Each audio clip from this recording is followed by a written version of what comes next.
17 and 13 line up with Fred Lewis at the top. Then it's Aaron Hill. Then Bautista, Wells, Overbay, Alex Gonzalez at shortstop, Randy Ruiz at DH. It's Buck and Travis Snyder rounding it out.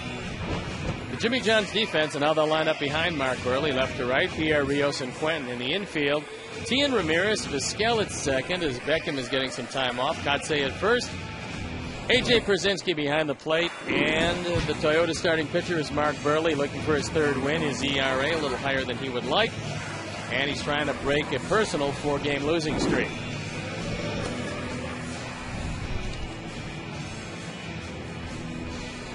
The game conditions, 52 degrees with 53% humidity. The wind out of the northeast, 12 to 18 miles an hour. It is cloudy. And the umpires tonight. Mike DeMuro behind the plate, Tim Welke at first, Jim Reynolds at second, and Bill Welke is at third. So as they throw the ball around the infield, and a big outing for Mark Burley is set to begin. I'm going to turn it over to my play-by-play partner, Hawk Harrelson. All right, Stone Pony, thank you. And once again, good evening, everyone, and welcome to White Sox Baseball right here on Comcast Sportsnet Plus. Second of this 4-game series as Freddie Lewis gets set to lead it off. Blue Jays come in at 17 and 13, hitting at .239 as a club. They lead the league in home runs with 43. First pitch strike to the 28-year-old outfielder who was 2 for 4 last night with a couple of RBIs, and that's the only 2 RBIs of the game. He got the big double. He lined it into left center field, and John Danks, who was brilliant, came away with a loss. There's the strike, and the count very quickly 0-2.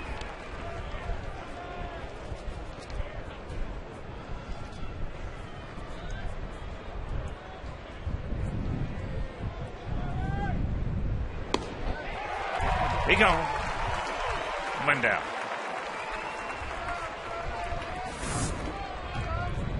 Three pitches, 3 strikes, and 1 quick out. Kept the ball up on Lewis and threw it right by him. So here's the second baseman, Aaron Hill. He was 0 for 3 last evening. Comes in hitting at .210. Couple of homers. He's driven in 6. Carlos. 2 down. This is the 6th meeting of the year between these two clubs. In the first 5, Blue Jays have won 3. And I think one of the big problems for Mark Burley in his 4-game losing streak is the fact that he hasn't had the control. Tonight, it appears that he's going right at these hitters, and he's going to force him to swing early in the count. Bautista takes first pitch strike. Well, let's face it, in his last 4 starts, his defense has let him down twice. No doubt. And the count 0-2. 6 pitches, 6 strikes. Mark 1-0. Checks it up. Another check swing strike. He is 5-3 lifetime against the Blue Jays.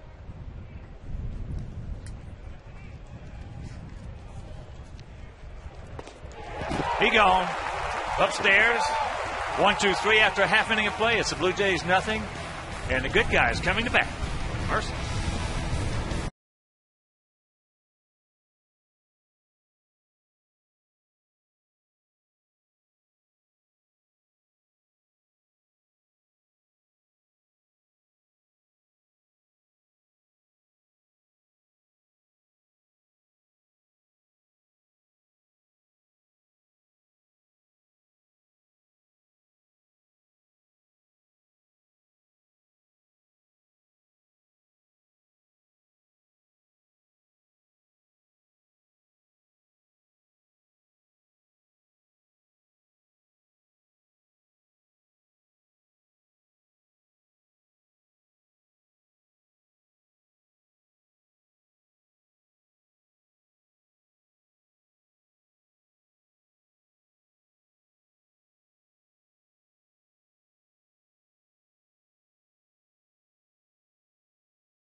Pascal, Andrew Jones, Alex Rios, then Brzezinski, Quinton, Tien, Katse, and Ramirez. And the Jimmy John's defensive setup. Left to right, it's Lewis, Wells, and Snyder in the infield. Batista, Gonzalez, Hill, and Overbay. Buck behind the plate. And the Toyota starting pitcher is Sean Markham. Markham on for his 7th start. Doesn't have too many decisions, but does have impeccable control. See, left-handers have done very little with him. That's indicative of a guy with a very good straight change. And before we show you our picks to click, you at home select yours as Bautista well in on the grass at third. Overbay well back at first. 0-1 the count. One hitting at 227. He was 1 for 4 last night. Markham, 28 years old, 6 feet tall, 200 pounds. He was born in Kansas City. And he can paint on both sides of the plate. He can throw it through a teacup. Not going to overpower you, but he does have a cutter. Throws the occasional curveball. But his pitch is a straight change.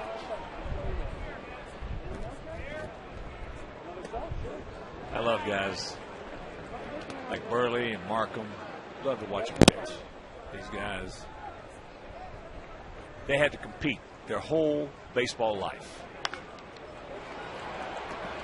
Gonzalez very quickly underneath, and that's one out. You get a lot of guys that's amazing. You get these phenoms coming out of high school and college, guys who are throwing mid to high 90s, even 100 at times. Coming up in their baseball life, they really never had to compete. They just blew everybody away. All of a sudden, they get in professional baseball, and they're finding guys who can turn that 100-mile-an-hour fastball around and are better competitors because they've had to compete. Well, Markham and Burley both are the kind of guys that don't register with a lot of scouts because they don't light up the gun. Right. And never will light up the gun. Well, that guy you're looking at right there, Mark Burley, I mean, he's just a pup out of Catfish Hunter. All Sox fans have heard me say that over his career. The only difference is he's left-handed. They're about the same size. They have the same kind of wit, same kind of humor, and just as great a teammate as you'll ever have. And pretty much impossible to work faster than Mark Burley because just as quickly as you get it to him, he's going to get it back to you. Omar line drive. Well, Catfish work quick, but not as quick as Burley. In fact, Burley is the fastest worker I have ever seen. Well, Greg Maddux had one qualification for his catcher, and that is, as soon as you catch it, get it back to me. I will be Bob Gibson. I will dictate the pace of the game. Right. Here's Andrew Jones.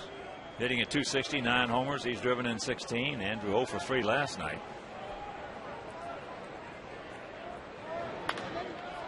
And that's out of play right side. And right now, let's check out our picks to click this evening. Jim Angio, our director and crew. Alexei. Steve, who won last night, so he should have 3. One was Mark Kotze and all the good folks in the ticket office. Mike Mazza, Kenny Wiz, Pete Catazone, my banker. We're going to go with Juan Pierre. Always go with your banker. Got to. Especially after the last couple of days. He and Bill Waters. He sends all the checks. That's that straight change from Markham, and he's got the same release point and the same arm slot, same arm velocity as he does on the fastball, and you just can't read it.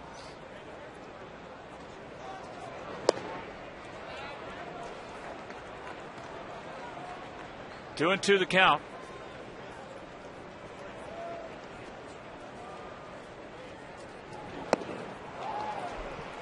And there's that change. After 1, no score.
Of course, stay with us for White Sox post-game live for the final results.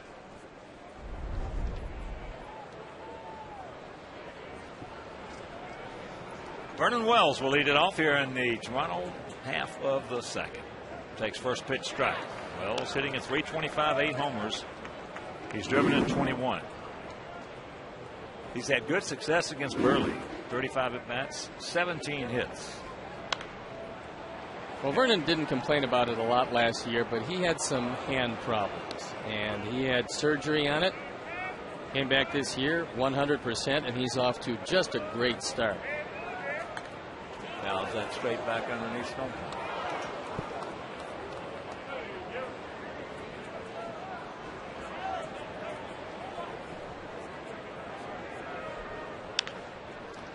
Turned that one over, rounds it off, and they just do get it. Nice play by Alexa. Well, so far, Mark Burley has yet to throw a ball. 12 pitches, he's thrown 12 strikes. And usually, if you do that throughout the night, you're going to be very successful. And you probably won't walk anybody. Here's Overbay. 1 for 4 last evening. Hitting at 186, couple of homers. He's driven in 11. They got a youngster by the name of Brett Wallace that is sitting down there in their minor league system. And he happens to be a first baseman. That curveball low.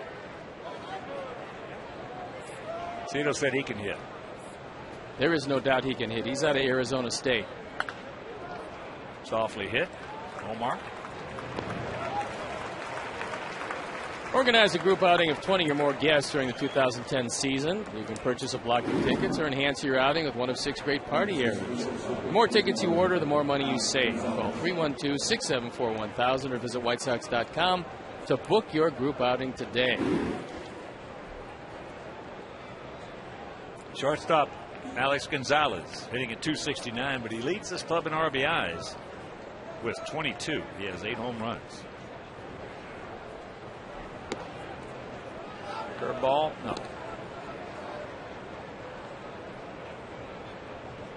In the games that we've seen Gonzalez, he's trying to pull just about everything. And that was pulled right to Martinez. So another quick 1-2-3 inning after an inning and a half. Nada.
The Sox last regular season battle with the Blue Jays. So tune in as the Sox go to the blast the Jays. Coverage begins at 12:30 with Felco White Sox pregame live. White Sox Blue Jays Sunday at 12:30 on Comcast Sportsnet. Fans' best friend. These two pitchers are getting it and throwing it tonight. So far, nothing going on. Rios, Pierzynski, and Quentin to face the 28-year-old right-hander Sean Markham. This foul straight back for Rios.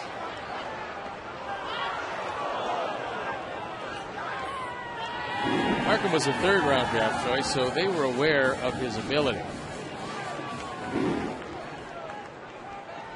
But he came out of a system that over the years has been very fruitful. Jammed him. Wells got to come in a hurry. Now it's Snyder. Came out of nowhere to make that play. One down.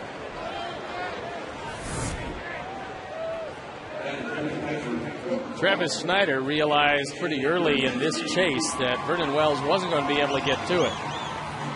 He came on and took the unnecessary dive, but made the play. Looks better. It's a highlight reel. Here's AJ. He's 1 for 7 lifetime off Sean Markham.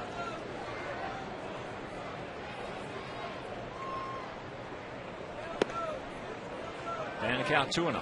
AJ taking batting practice yesterday, hit one off the top of the cage. It bounced back and hit him right in the lips. Bill sucks it up. Yeah, I saw him before the game last night. He looked like a duck-billed platypus. Yeah, it was pretty nasty. I didn't know if his lips would be able to fit in the mask. They looked like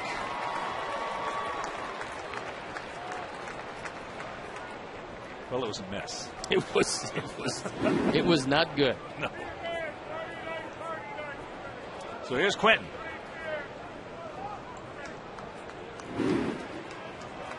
Carlos 0 for 4 last evening.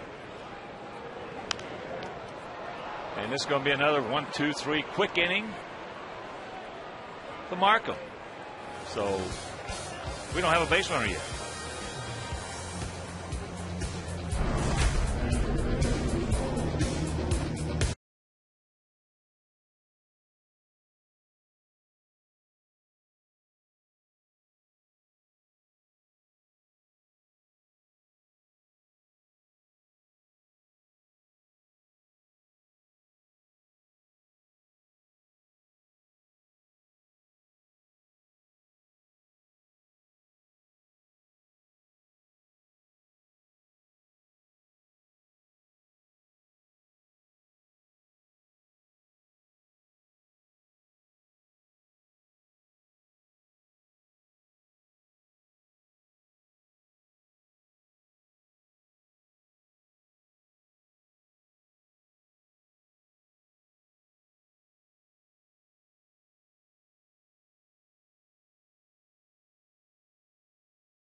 Not a base runner in this game. Through 2. It'll be Ruiz, Buck, and Snyder to face Burley here in the top of the 3rd. This guy right here, Andy Ruiz, one of the strongest, if not the strongest right-handed hitter as far as for distance in the league. Fouls that one away, and the count evens at 1. Puts on a show in batting practice. In fact, we saw him take batting practice up in Toronto, and he can hit the ball as far to right center as he can to left center. Well, I don't think there's a right-hand hitter that we've seen. There's a strike. They can hit the ball as far to right center as he can. Last year with Toronto in 115 at-bats, he had 10 home runs. Hit .312. And that's a fair ball. And for a big man, he runs pretty good. So a nice play right there by Tien. And a nice pick on the other end by Marcotte.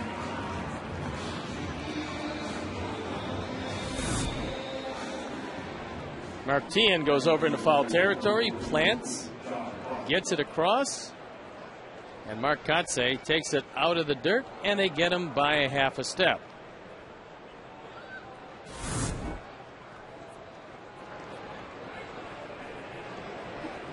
So here's Buck. Fouls that one off. Buck hitting at 226, 5 homers. He's driven in 14. Last year with Kansas City, only hit 8 homers. As that's popped up right side. Omar calls off Katse. Omar almost had that ball slide out of the glove. We told you that that wind was anywhere from 12 to 18 miles an hour. And it's not all that easy to play it. But Omar doesn't have all those gold gloves because he lets those get away.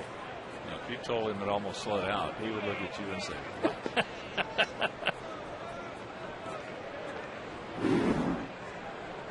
First ballot Hall of Famer is Omar Vizquel. And there's the first base runner of the game, Travis Snyder.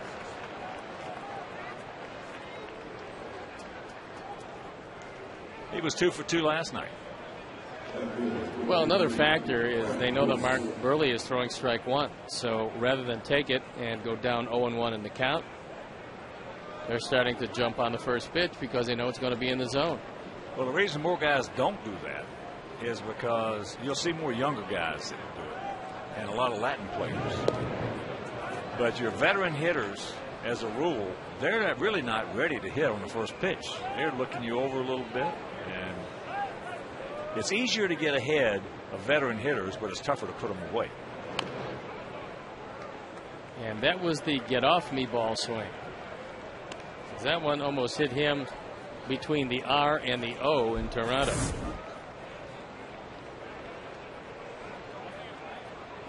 That's hitting with short arms right there. That's, yeah, like Joe Grube going after a check. Oh, that's cool. That's cold. Cold? That's cold.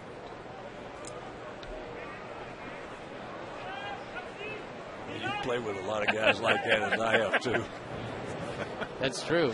Boy. Those guys that excuse themselves when it comes time for the check. Unbelievable. You don't see them Unbelievable. until you're in the parking lot.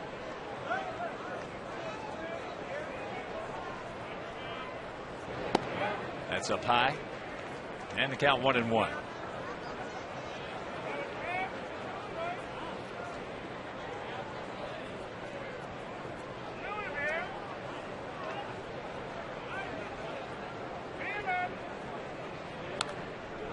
Got a pretty good pitch to hit right there, and the sequence broke down on him. Then he fouled it back. So the count 1-2. I think if he gets to a face-high fastball, he's going to throw it right by Lewis.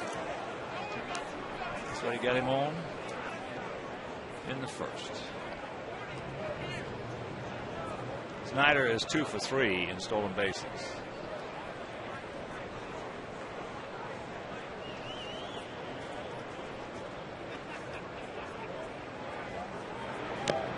There it is.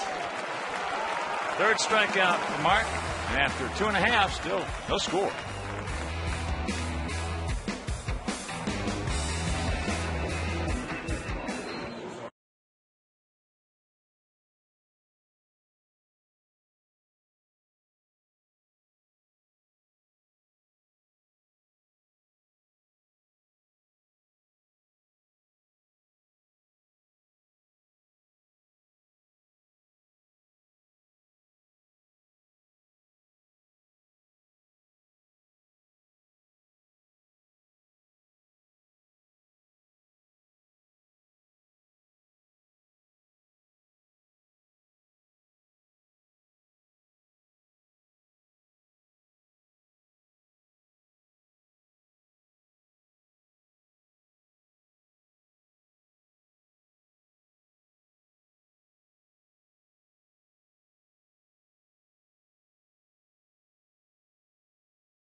Garcia Martin goes down the line into foul territory. On the other end, Marcatze. And they retire Randy Ruiz. It's a Home Depot doing more on defense.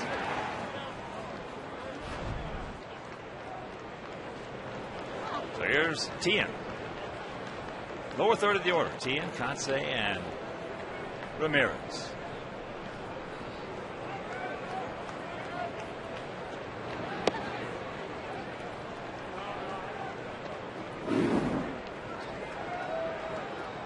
Mike Mayer, my home cameraman, longtime friend, instructs me that the crew has voted Jim Cott as one of the fastest working pitchers, and indeed they're right when he was in the White Sox uniform. I was a teammate of his, and you could hardly work much quicker. It's off the end of the bat. 1 out. This Sunday, celebrate Mother's Day at U.S. Cellular Field, presented by Walgreens. Bring your mother, your aunt, or your grandmother for a fun-filled day at the ballpark. First 10,000 ladies receive a white baseball hat presented by Walgreens.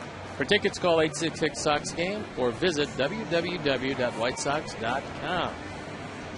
But Kitty never worked that fast when he was in that Minnesota uniform. Nope. I think it was Johnny Sane who got him. Just get the ball and throw it. Johnny was a master at taking a veteran pitcher who had fallen on hard times and reworking him. Especially with a slider.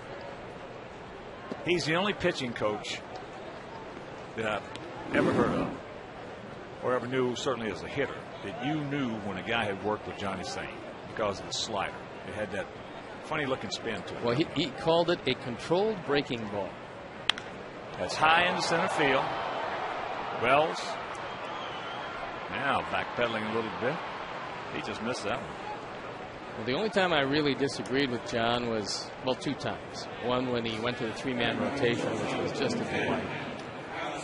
Pitching with 2 days rest. And throwing BP in between. Well, it was horrible. But that was one thing. And other thing was he took Terry Forster, who had an overpowering curveball and an overpowering slider, and gave him a controlled breaking ball in the middle of both, which made very little sense because Forster had better stuff than Gossage. He came up with unbelievable stuff. He had, from a hitting standpoint, he had almost 2-to-1 better stuff than Goose in that point in time. No question. We had a very good hitter who is still the Orioles batting coach, Terry Crowley. And Terry Forster sat him down in the left-hand batter's box with a breaking ball that started behind him and broke over the outside corner.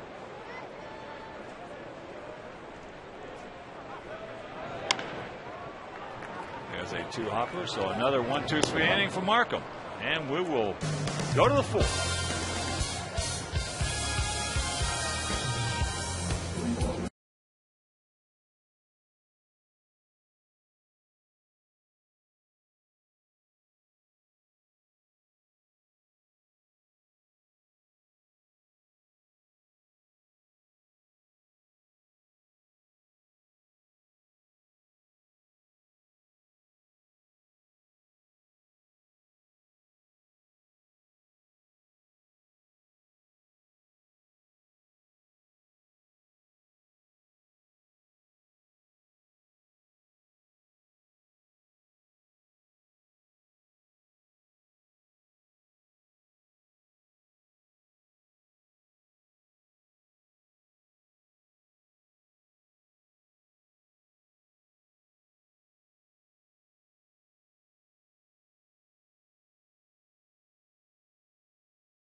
Is brought to you by the fourth meal from Taco Bell.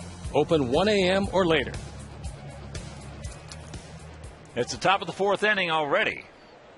Hill to lead it off. Takes first pitch strike. He popped up into short right field. Nice change up. Tien. 1 out. To pass along birthday greetings. Happy 8th birthday to my eldest son, Larry the dog. Larry's 8 today. He is. Yep. Rhodesian Ridgeback. Eats like a goat. Do they make good head covers? I got to tell you, with his hide, he'd make a good car cover. He is enormous. How much does he weigh? Well, it was up to 120.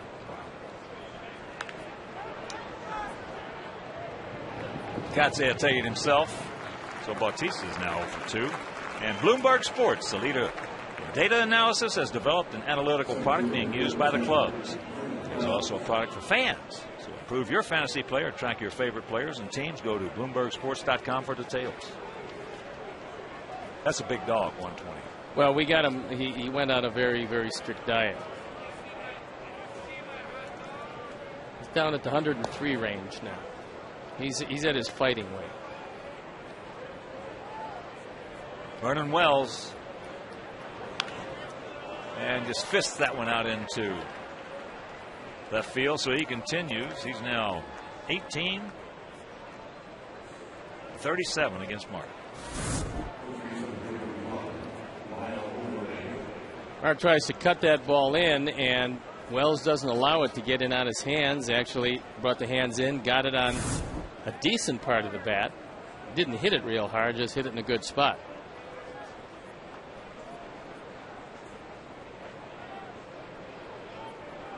So here's Overbay. He grounded out to Vizquel at second. Well, we had a little Yorkie there for 14 years who died on Christmas morning. That's a heartbreaker. That's a sad day. That right in my arms. Popped up. Stay with it, Mark. Nope. Just out of range. Bill Welke hustling down there, making sure. A couple of Blackhawk fans. As well, they should. Bill had a good game last night behind that plate. Overbay has not had a good run against Mark Burley.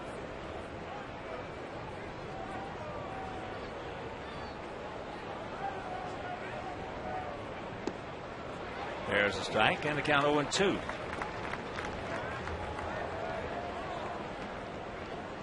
Well, Hawk, you look at something up on that board that you haven't seen since 1980.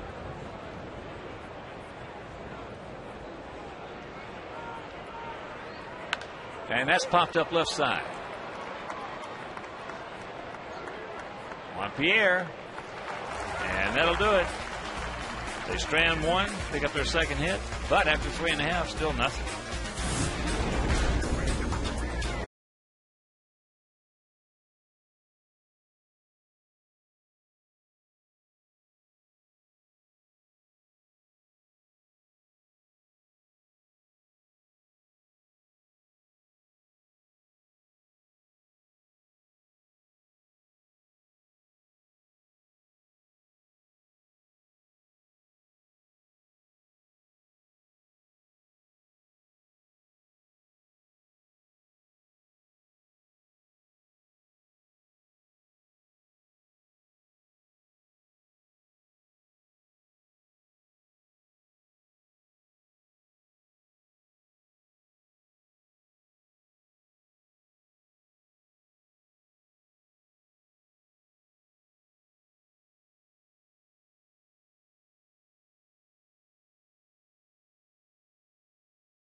first one. The first one. I assume there was a few after that, but yeah, I hope so. We're gonna go with the first one. Manuel Caballo homer in his first major league at bat. Oh, Bartolo Colon. Ball 1 to Juan Pierre, leading off here in the bottom of the fourth.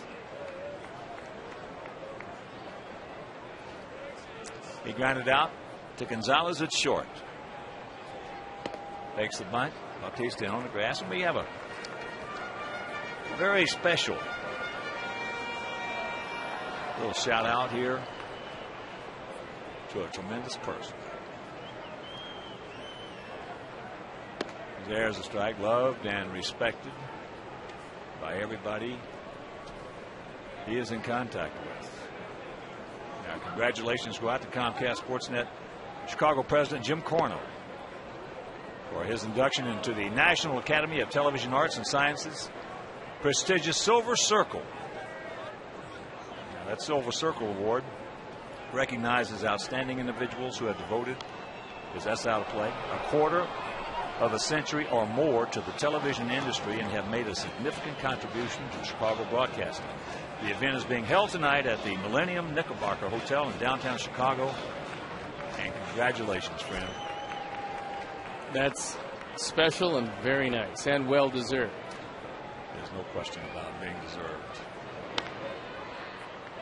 A little two hopper to Aaron Hill, and that's out number one. Well, I said it before. The only two people I've ever worked with that give you the impression that they work for you are Jerry Reinsdorf and Jim Corno.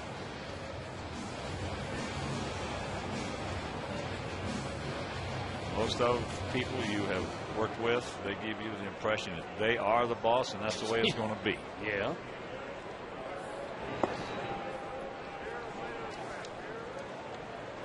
Got Bautista in on the grass just in case Omar is thinking about laying one down. Now he moves back a step or two.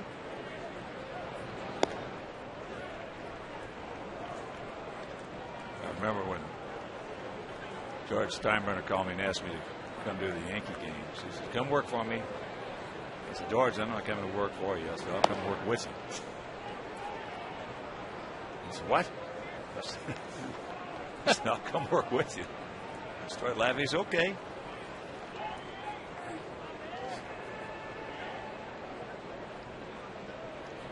One-two pitch. Omar hit a little soft line drive to second. No runs, 2 hits, no errors for them. No runs, no hits, no errors for us. The outfield is very shallow, except for Snyder in right field. He's surprisingly deep.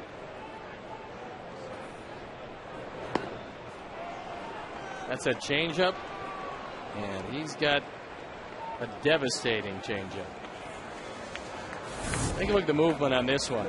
See, Buck wants it away, and it just dies away out of the zone.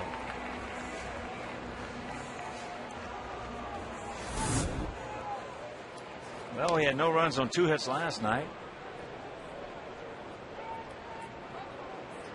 And Markham so far just a continuation, even a little better, as there's ball 1 to Andrew.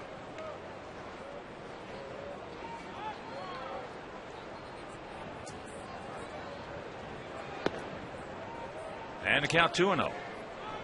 Andrew struck out his first trip. This is the first time that Markham has fallen behind 2-0. So a good hitting opportunity for Andrew. He just missed it. High tower. Drive in the left field. Lewis has lost it. He didn't lose sight of it. He just misplayed it. And that's going to be bye-bye perfect game, bye-bye no-hitter. And runner in scoring position. I told you about the wind. And if you're not used to it, and remember Lewis came over from the National League, and he doesn't even get close to this.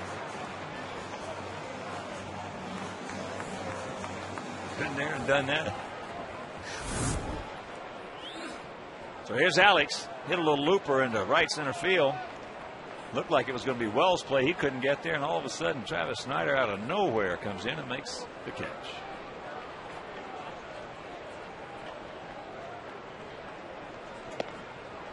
First pitch strike.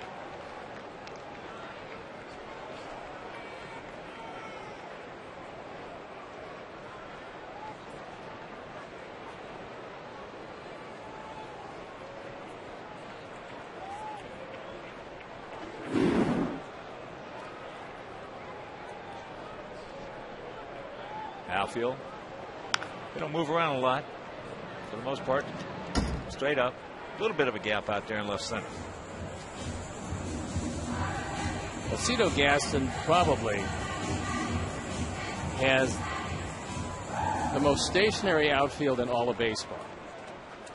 Because if they shift at all, it's almost imperceptible. And there's a look at Cito in his final year of managing. And that is one classy gentleman.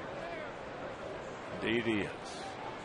And whoever does inherit this team, whoever manages this team next year, is going to get a pretty good ball club with some very good young players already here and some on the horizon. Well, two of the big moves, in my opinion, that are going to make this ball club bring it back into prominence. Paul Beeston, bringing him back as president of the club. And they brought back Cito. And they're going to use him as an advisor, which is a very good way to do it. He's got a 4-year contract when he's done managing. And you can certainly tell a whole lot about a team and an organization when you're in that dugout and you're the manager. And not many better guys to then go upstairs and advise the powers that be about just exactly what you have and what you need. Well, the big part of that equation you just mentioned right there is what you have. Evaluating, that's step number one to being a successful operation on the field, is evaluating your own talent. Minor league especially, that was one of the things that came out of organization. Yeah, a little bit later was evaluating your own talent and then making deals that on the surface might not seem like good deals, but they're made because you know more about those guys than the people you're trading them to. That's how you make really good deals. I would say there are probably a minimum of 90% of the organizations that over-evaluate their own talent. Minimum. Well, if they do, then number one, they don't make a lot of good deals, and number two, they'll bring guys to the major leagues that never quite accomplish what they believe they're going to. That's why it's so important to have the name of the game in baseball overall is talent evaluation. Always has been and always will be. That's why Whitey Herzog to me is the best talent evaluator, certainly in my career in this game, which encompasses 51 years. Whitey was amazing. That ball to right field. Snyder, he's there, makes the catch. So we come up with our first hit. Misjudged fly ball by Freddie Lewis. But we'll go to the fifth scoreless.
For the 500 texter, you could win $5 footlong subs from Subway. Alex Gonzalez takes first pitch strike. He had a little soft line drive to Mark Teahen at third.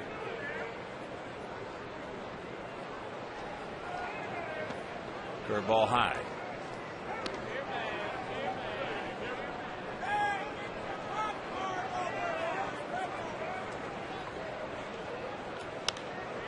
And that's popped up. Alex taking charge.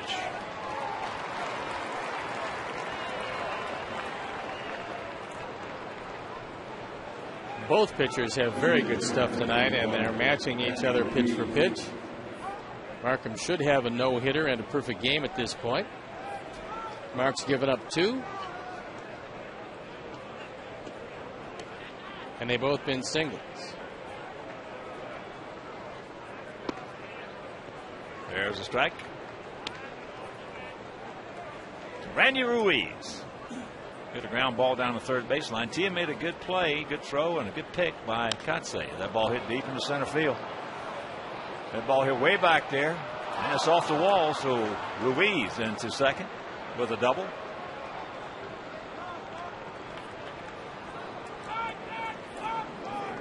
Well, Alex can get back in a hurry, and this ball is hit so hard that he has no chance to get to it.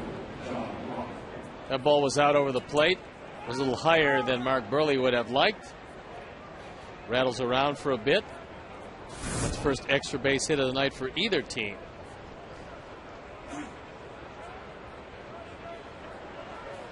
Here's John Buck. He popped up to Vizquel.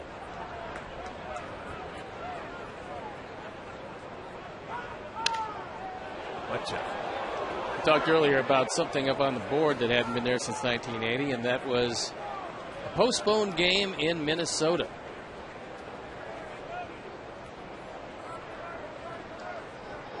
Now we'll find out just how deep that pitching staff goes, because they're going to have to play double headers this year.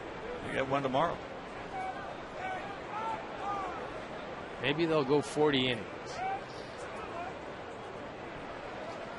And don't think that scenarios like that will work out in your favor throughout the course of the season.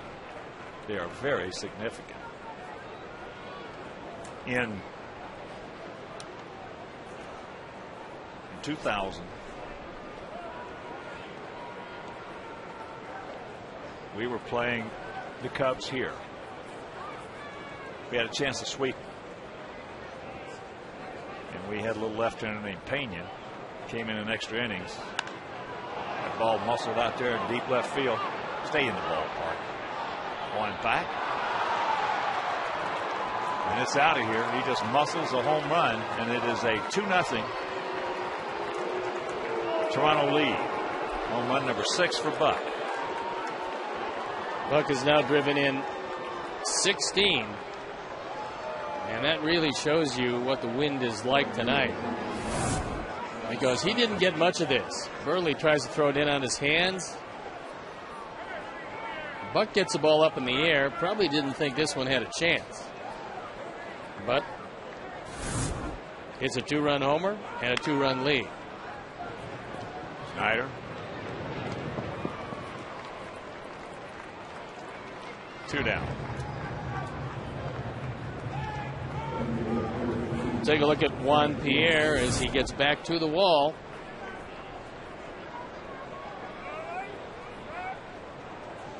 And just eludes him. And here's Lewis. We were playing the Cubs here, and after the game, we were going to Cleveland for a big 4-game set with them. Cleveland at the same time, when the interleague, they were playing Cincinnati. And that day, they went 15 innings. And they blew out their bullpen. So our bullpen, even though we went 10 innings with the Cubs, was intact. We swept. Because their bullpen was just worn out. So those little things add up. Managers have gotten to the point today, because of the importance of the bullpen, they hate doubleheaders. The guy said he's going to take it himself, but the wind-blown homer by John Buck Blue Jays lead at 2-0.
It is a 2-0 Toronto lead here in the bottom of the 5th inning. 2-4-0 for them, 0-1-0 for us.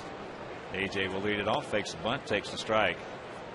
AJ 0 for 1, grounded out to Aaron Hill at second.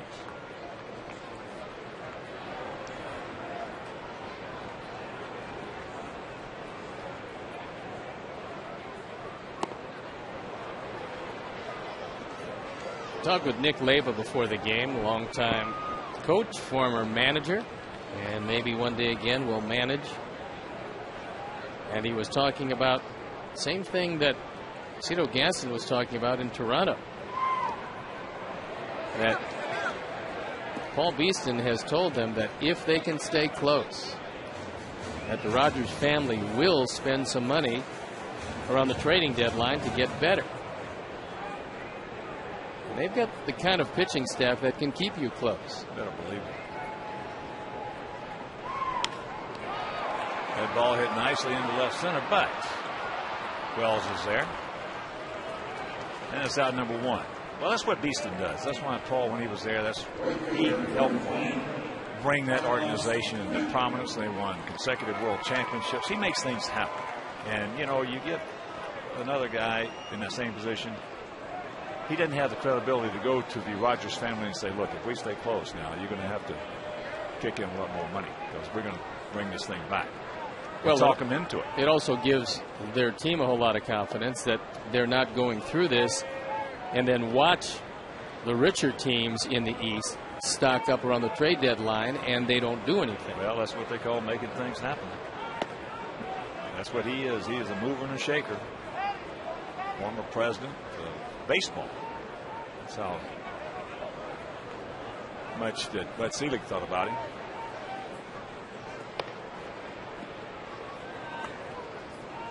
I was ecstatic when I saw he was coming back into the game because the game needs people like him.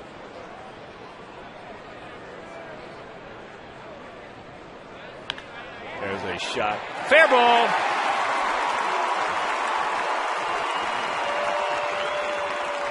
So Carlos, his 6-2 bagger.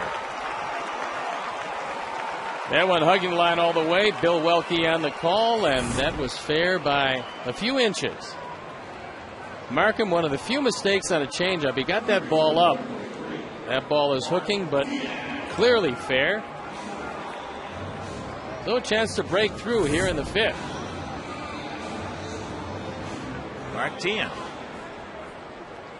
Grounded out to Gonzalez at short.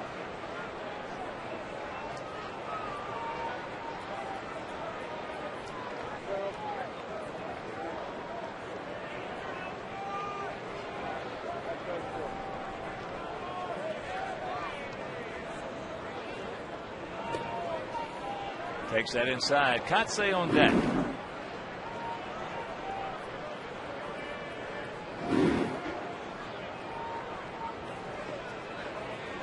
Just get that ball up in the air with a little something on it toward left or left center, and we've seen that it will go out of the ballpark.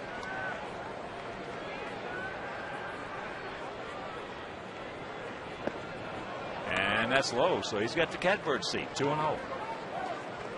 Markham has given up just 3 home runs in 45 innings of work, and that's what his performance looks like tonight. Well, he's 3-0 lifetime against us.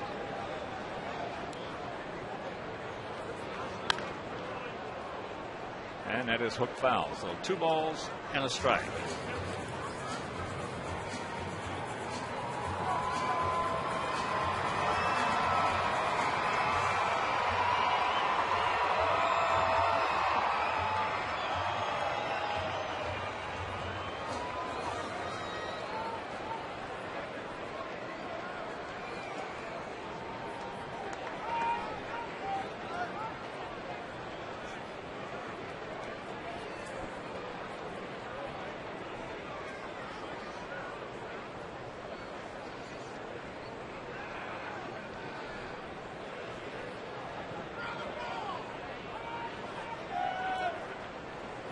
As deep as the outfield is, looks like Carlos going to be able to score on any single. Yeah, Markham trying to work both sides of that plate again. He will pitch in to right-handers and left-handers. Now the count 3-1.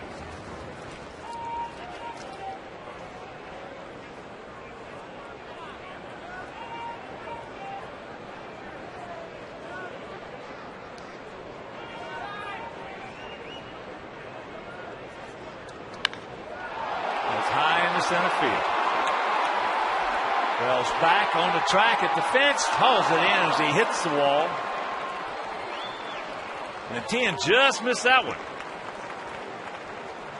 Support your Chicago White Sox by becoming a season ticket holder. The White Sox Aussie plan features 13 games, including Cubs Series tickets, leaving the rest up to you. Prices vary depending on selected seat category and game choices. For details, visit whitesox.com or call 312-674-1000 to speak with a ticket sales representative.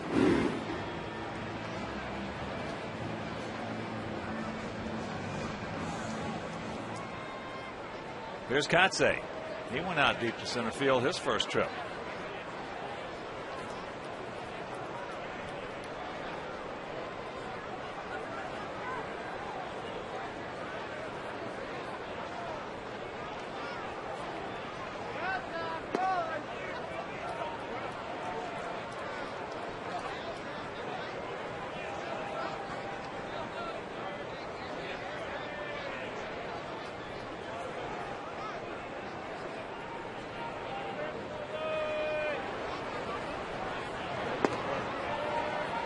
Count 2-0. Markham is starting to fall behind, something he didn't do in the early going.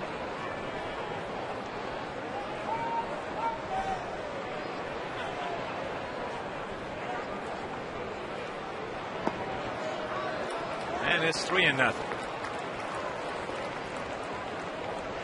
Try to move, Ozzie.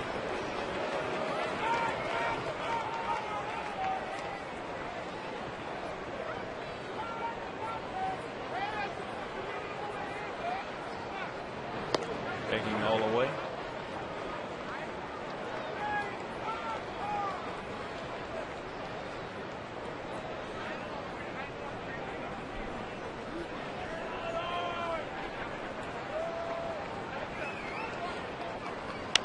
That ball hit hard.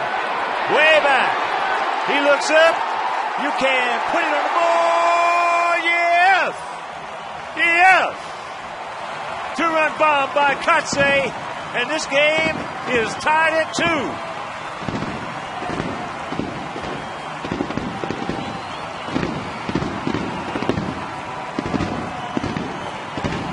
That was a no-doubter. Vernon Wells gave it the courtesy run, but that ball was out of here in a hurry. Home run number 3, RBIs 5 and 6. Our Ford home run replay. And this is a little cutter in the sweet spot, down and into Mark Kotze. And he got a whole lot of it. That is way back there. And first pitch outside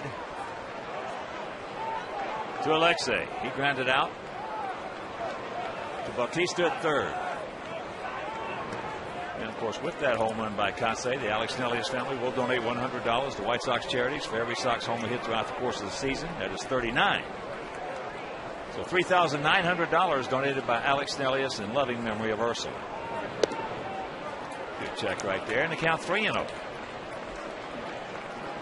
We talked about Markham falling behind, and it's cost him here in the 5th.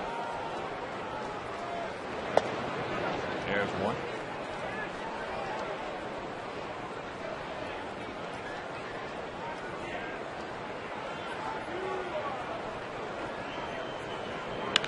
And that ball hit hard. Nobody's going to get that one. That's a gapper.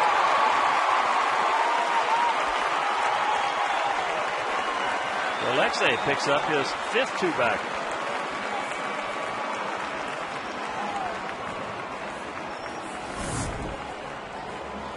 Three-one cutter, outer third, and roped against Luke Appling. 3 extra base hits this inning, and Buck now out to talk with Markham. Don't stop now, boys.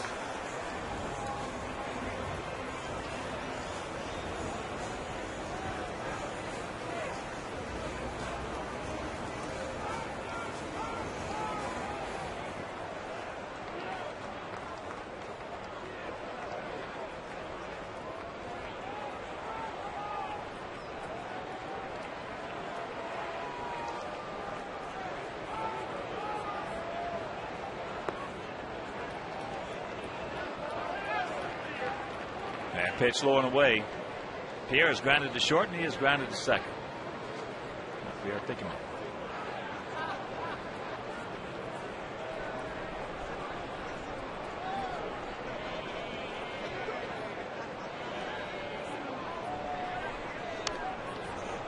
Underneath it.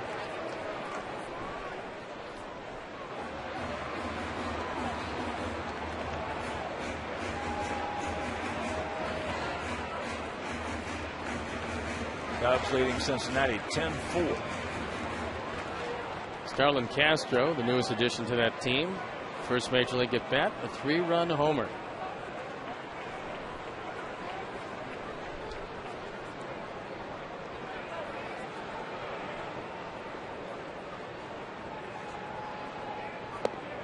And that's low. 2-1. Texas leading Kansas City 3-1. Boy, they had a barn burner down there last night. Listening to the game going home. Texas at one time had a 9-1 lead. Kansas City came back to take a 12-11 lead. And then they brought in Soria in the 8th to pitch to Josh Hamilton and Vladimir Guerrero, and they went back to back. Well, Texas and Oakland tied for first in the West. Yankees leading Boston 9-1, bottom of the 6th at Fenway. The Yankees have really had Boston's number. One hopper right to Hill, but the 2-run homer by Mark Kotze, and we got ourselves a 2-2 tie.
It is a 2-2 tie.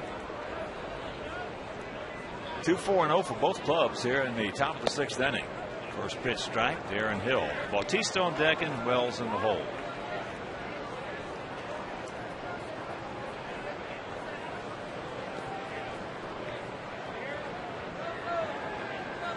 Toronto knows that Hill is going to come back to be a very good player again after a huge year last year, but he's just coming off an injury. He hasn't had the stroke yet.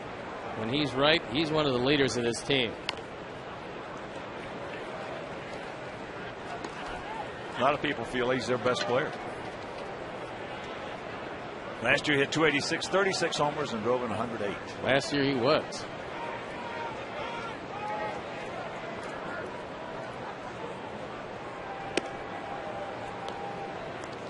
Adam Lynn's a pretty good player, as is Vernon Wells. Adam Lynn has a very high ceiling. From Vernon, what you see is what you get, which is very good. But I think Adam is just kind of scratching the surface on what he's going to be. He's been scratching the surface since he came into this league. You could see what you were looking at. You didn't take any Rhodes Scholar to try to figure out if this kid can hit. Well, power to all fields. That's out of play.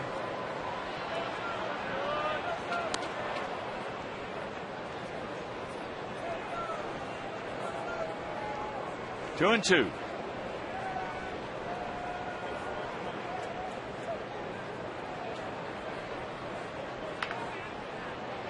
Ten. Mark throwing the ball better tonight. We've seen him all year. On June 9th at 7:10, it's the White Sox versus the Tigers. Celebrate Sue's 10th anniversary with the White Sox. The first 10,000 fans will receive a White Sox Sue poster presented by the Field Museum. For tickets, call 866-SOX-GAME or visit www.whitesox.com. So here is Bautista, who struck out and then hit a little soft ground ball to first base. Totals on the board identical at 2-4-0. Turns it over. And the count 1-1. Second of a 4-game set.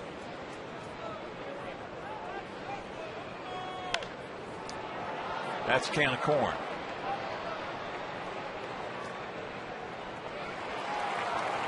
Two out. Tomorrow night, Jake Peavy against Brett Cecil, 23-year-old southpaw. Make your plans to be with us at beautiful US Cellular Field. And on Sunday in the finale of this set and this homestand, Gavin Floyd against Ricky Romero. Now tomorrow's game, if you can make it, will be over WGN, and on Sunday it'll be right back here on Comcast Sportsnet.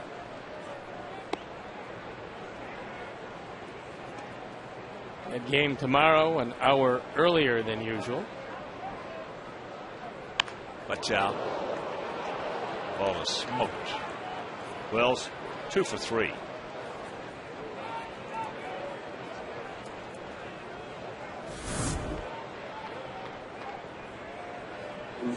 So AJ wanted that ball down, and Mark got it up. Mark just looking at Wells over there. So he just rifled that ball past the arm side. You don't have much of a chance if you're a pitcher on the arm side. Now hitting .500 against Mark. 19 for 38.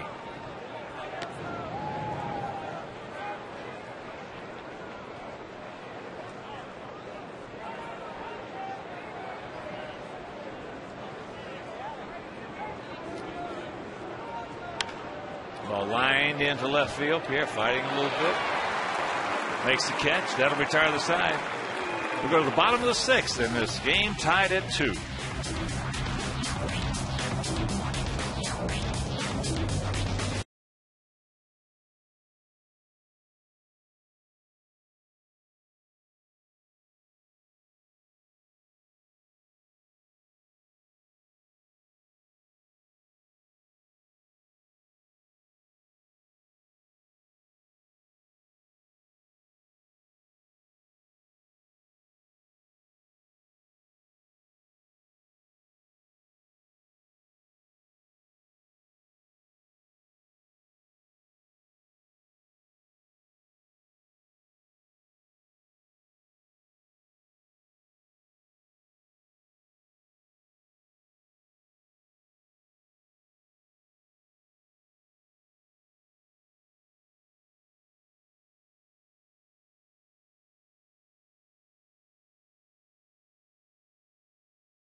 Carlos Lee. It's hard Same to believe date. he's the only one. 1999. He was the first one. That's what I'm saying. Took all those years for one guy homer in his first at bat. I think that's because that's the only video we had.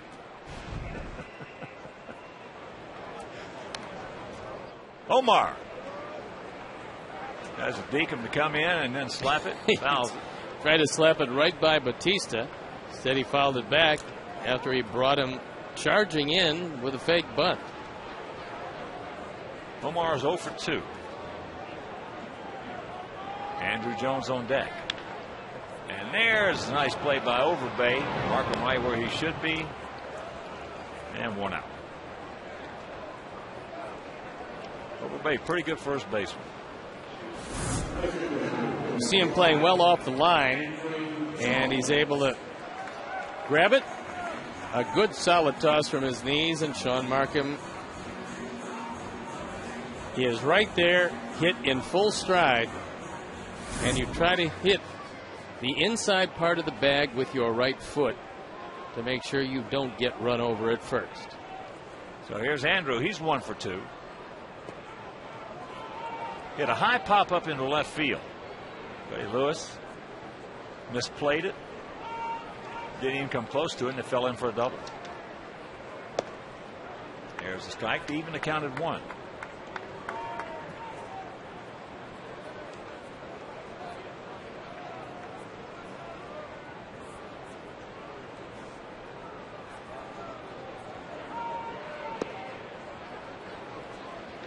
Two balls and a strike.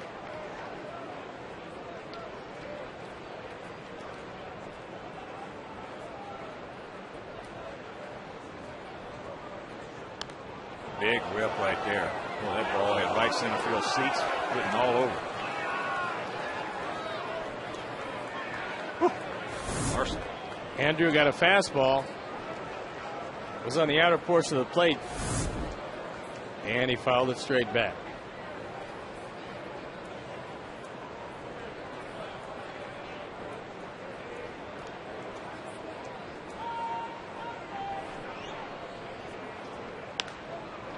Softly hit down to Bautista.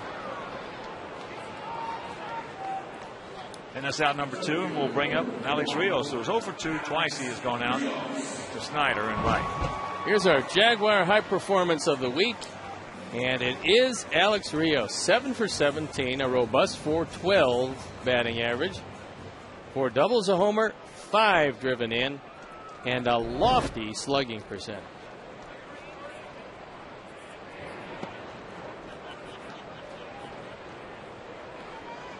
1-0 the count to Alex.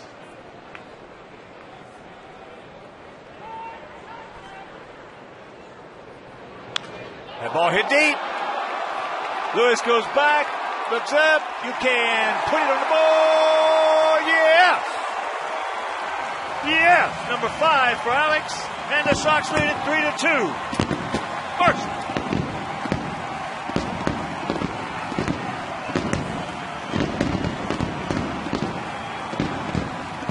Always good to hit a home run that puts your team ahead, but especially good against a team that allowed you to walk out the door. Ford home run replay, a towering home run by Alex Rios. And another no-doubter.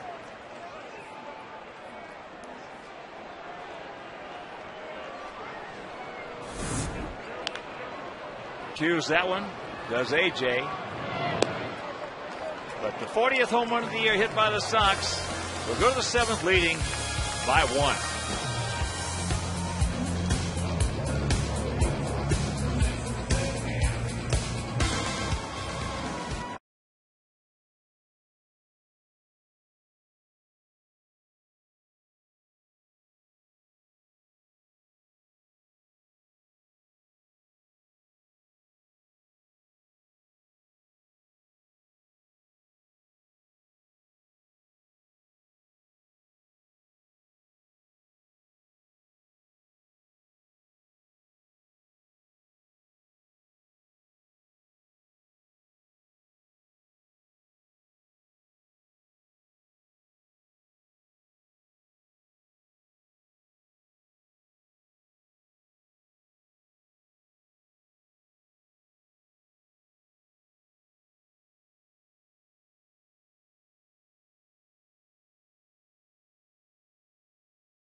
To win 2 tickets to a Blackhawks home playoff game. No purchase necessary and message and data rates apply. Go get them, Hawks. They got a chance tonight to put Vancouver in a very deep hole.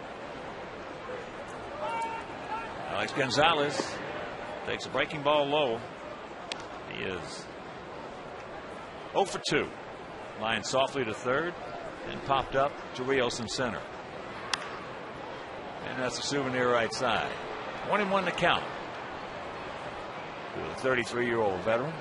You make a mistake with him, you don't want to make it inside for a strike, because he's got some pretty decent power.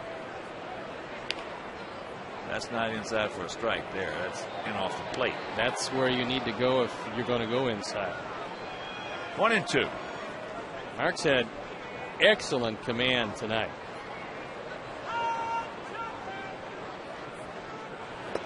He gone. He knew it. Enjoy post-game fireworks presented by Van Kampen Investments Friday, May 21st at 7:10. For tickets, call 866-SOX-GAME or visit www.whitesox.com. That'll bring up Randy Ruiz. Etienne made a nice play to get him at first, and Kotsay made a nice pickup, and then he doubled off the center field fence, just a bullet, and scored ahead of John Buck's 2-run homer. This Toronto team has a lot of thunder in their lineup. 2-0 the count. Well, you get guys like this, he's dangerous. This guy's hit everywhere. You check his minor league. I think he led 3 leagues in hitting. And there's a base hit in the right field.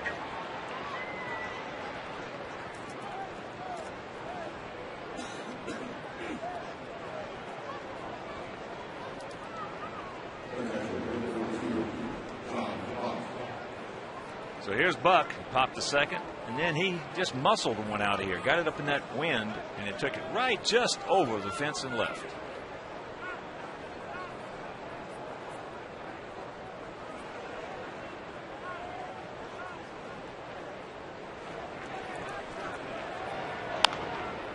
Down to second. Omar, yes, rack him up. And it'll do it. 7th inning stretch. Sox lead it by 1.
Carlos Quentin to lead off here in our half of the 7th inning.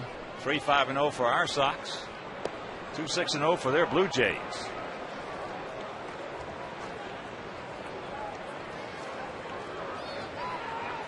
Quinton popped second and then ripped a double down in the left field corner.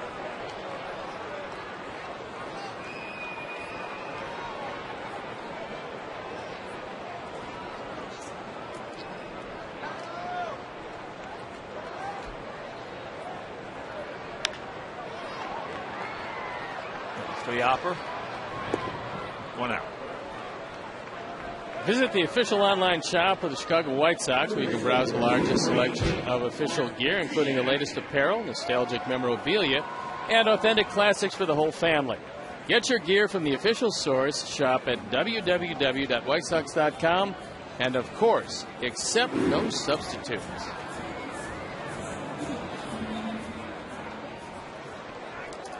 So here's Tien. He was grounded to short and went out deep to center field, taking Vernon Wells back up against that fence. Takes first pitch strike.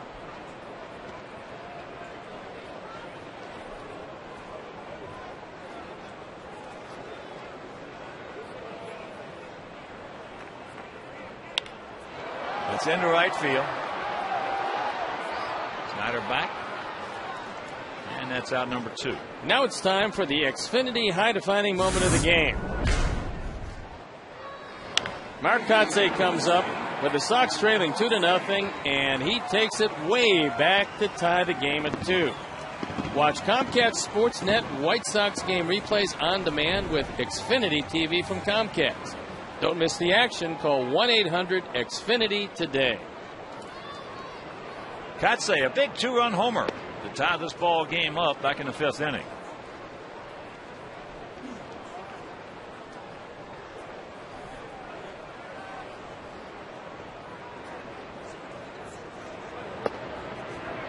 Takes the strike. Just tuning in, 2-run homer by Buck in the 5th, 2-run homer by Kotsay in the 5th. And then the solo homer by Alex Rios in the 6th. And that's popped up left side. Bautista, a long way to go. Oh, that's a nice play right there with that wind like it is.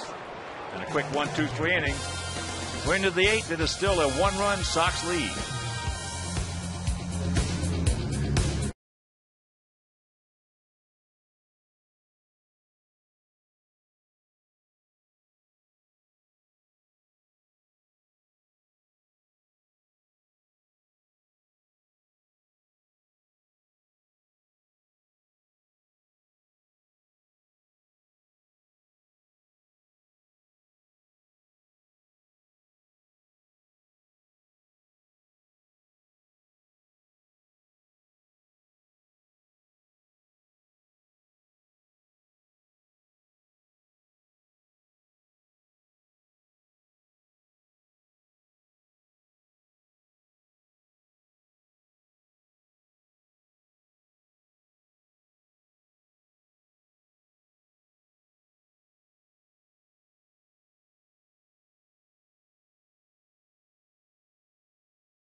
First pitch to Travis Snyder, swung on and missed by the 22-year-old left-handed.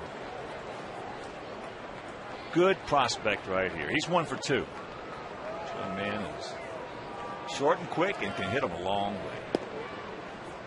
Well, this is one of the guys that they've shown already a lot of patience with, because when we saw his batting average in Toronto, it was nothing. It went down to 107. There's a bullet base hit.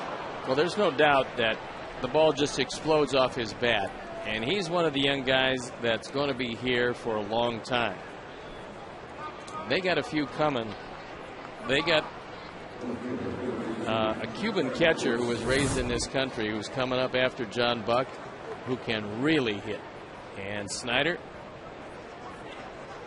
just shot this ball by Kotze, who had no chance to react to it.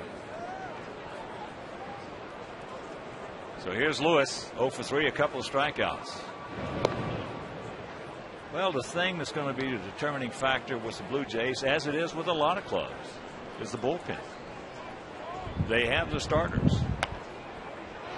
And if the bullpen does a better than average job, they can contend. Well, they're ecstatic with Kevin Gregg so far because they didn't know quite what they were getting. And he just has shut down everybody. Picked up his ace save last night, pitched over an error, given up 1 earned run in 14 innings. There's another strike and the count 0-2. There's a look at Gregg. Scott Downs is a pretty good setup man. Frazier was the closer, and now he's a setup man. He's been struggling somewhat.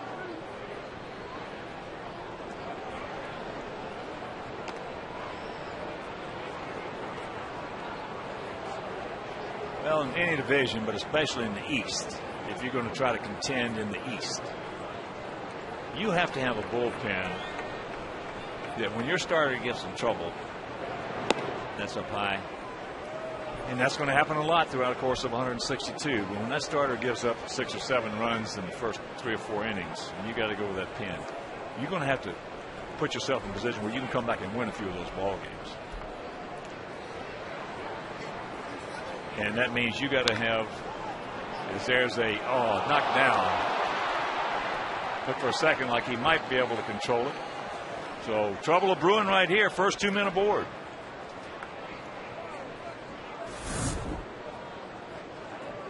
They're playing up the middle for Lewis, and Omar diving, can't get to it, able to keep it out of right field, which means that Snyder has to stop at second base. That could turn out to be a big play. He's now on a fly ball, or even a double play. You don't have to play the infield in. You can play them back at normal distance. Up high to Aaron Hill. He has gone out to right. Twice he has grounded out to Tien.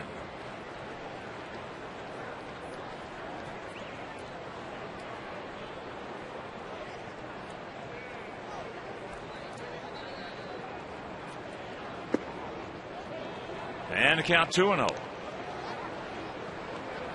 Take another one of those ground balls to the left side.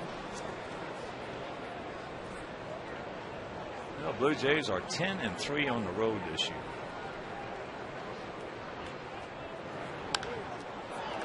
And it's high into left center field. Alex making the call. Got the ball. And that's out number 1. And there's a significance so far of Vizquel being able to knock that ball down and make sure that Snyder didn't go to third, because he scores a tying run on that fly ball. So here's Bautista. He has struck out, grounded to first, and gone out to Rios. Also grounded into 3 double plays this year. That's second on the ball club in that dubious department.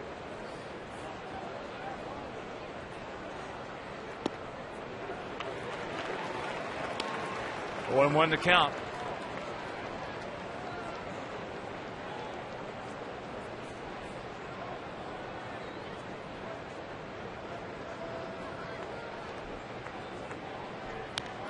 Big rip. Had a good pitch to hit, made a good pass at it, but just, thank goodness, underneath it.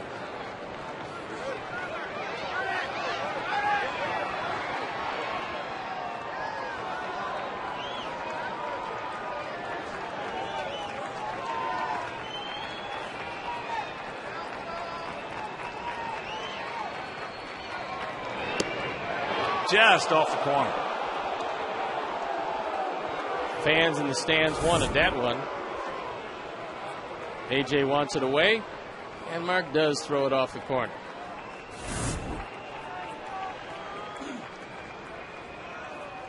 One-two pitch, and that's low. Burley's nemesis, Vernon Wells, on deck. Just assumed a double play ground ball here and allow Vernon to lead off the ninth. Outfield straight up, spread out. That changeup came out of his hands, way outside. So big pitch right here, full count. I think for Mark, this is probably the biggest pitch of the game.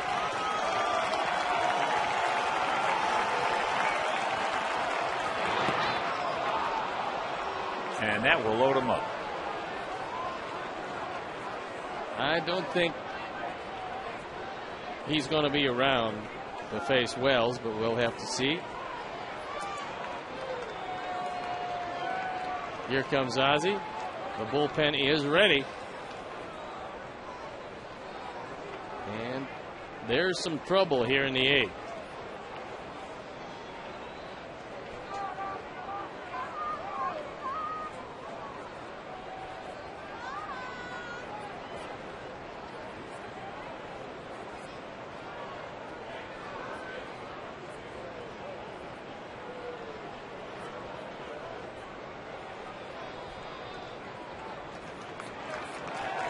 Going to leave him in the game.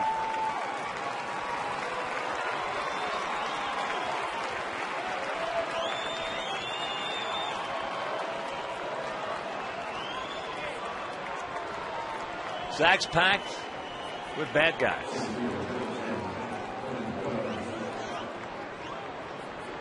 Rios is 19 for 38 lifetime off Burley. A career with the bases loaded. He's been pretty good.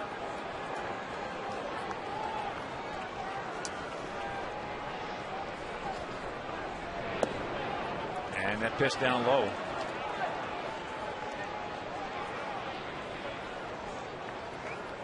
Wells has really been swinging the bat well, hitting at .333 on the season. 8 homers and 21 RBIs. Count evens at 1.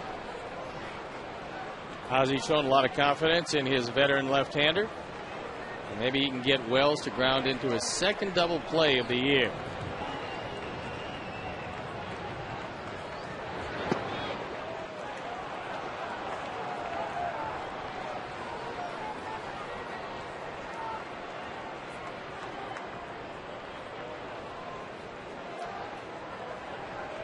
One pitch, way outside.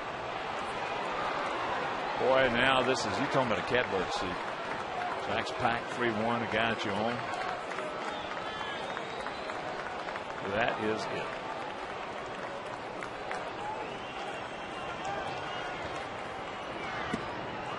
And this game is tied. So back-to-back walks.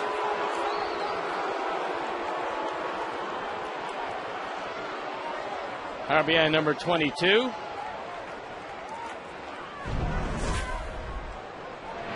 That one misses down. That one fouled back. That one misses in. That one misses out. That one misses up. And just like that, the bases are still loaded. Only it's tied at 3. And here's Overbay. He's 0 for 3. Big hack.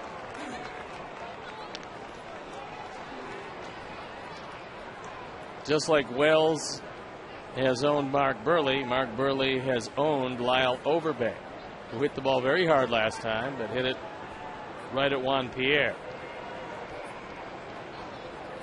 A line shot. And the count 0-2.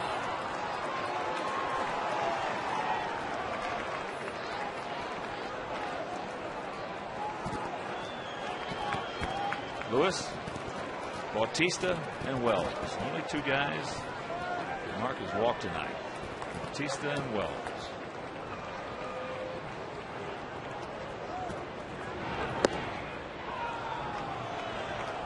Ball and 2 strikes with Gonzalez on deck.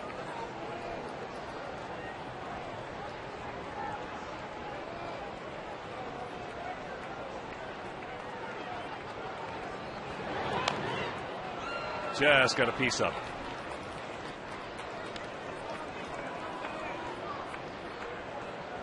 Gonzalez in the on-deck circle. Overbay does not run well, but 2 out of 3 times he's hit the ball in the air. This is a great time for a ground ball.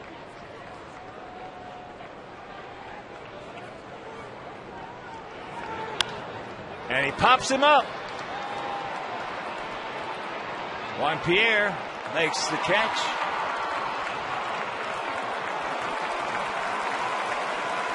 Big out. 2 down.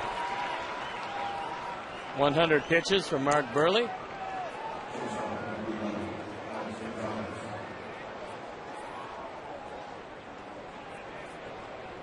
Last time he got Gonzalez looking on a backdoor slider to lead off the 7th inning. Cannot ease up. This guy's tied for the club lead in RBIs with Wells.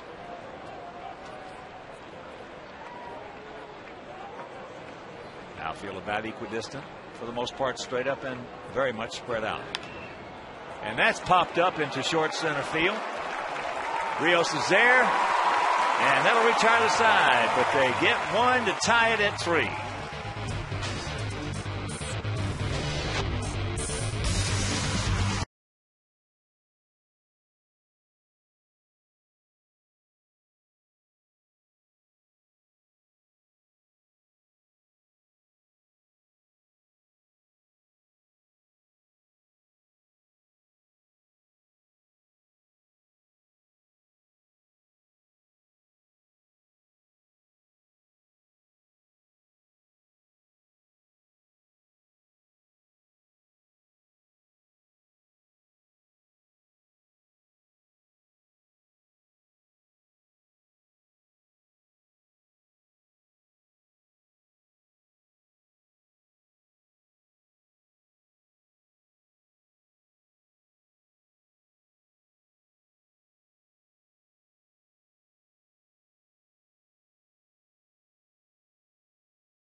Plans offer the best seat locations at the lowest prices with the most benefits. Call 312-674-1000 or visit WhiteSox.com to reserve your seats today.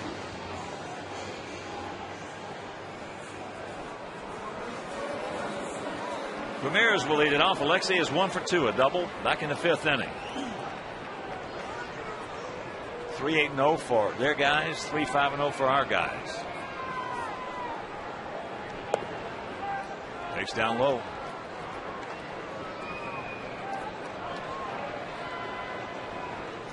Lewis really deep in left field. As that one's cued right off the end of the bat.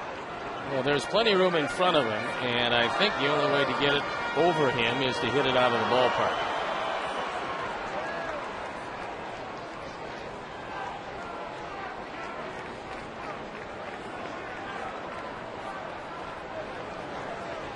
Breaking ball, curve, the strike, and the count 1-2. Last time up on a 3-1 cutter, he rifled it. One hop off the wall in left center. And that's low. Good eye. Juan Pierre on deck, and Omar Vizquel in the hole. 1-0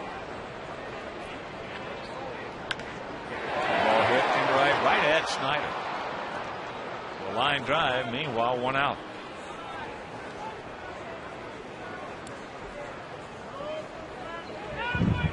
Here's Pierre. He's due. He's got 3 ground balls, 1 to short and 2 to second. John Camp loosening up in the bullpen.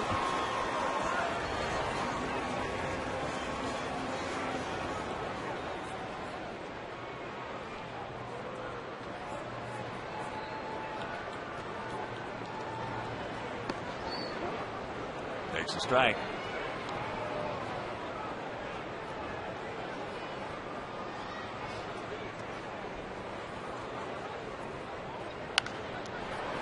And this is going to be very quick. 1, 2, 3 inning. Check that. It's 2 outs. 2 outs. And it'll bring up Vizquel. Omar 0 for 3.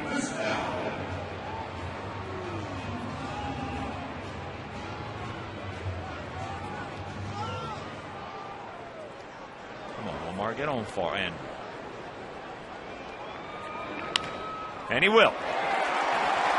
Slaps that one right in the hole.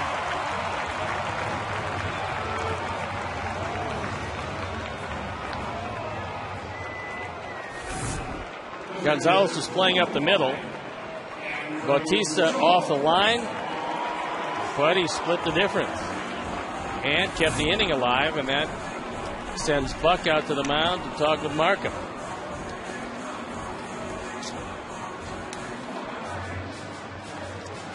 So Andrews 1 for 3, had a wind-blown double back in the 4th inning.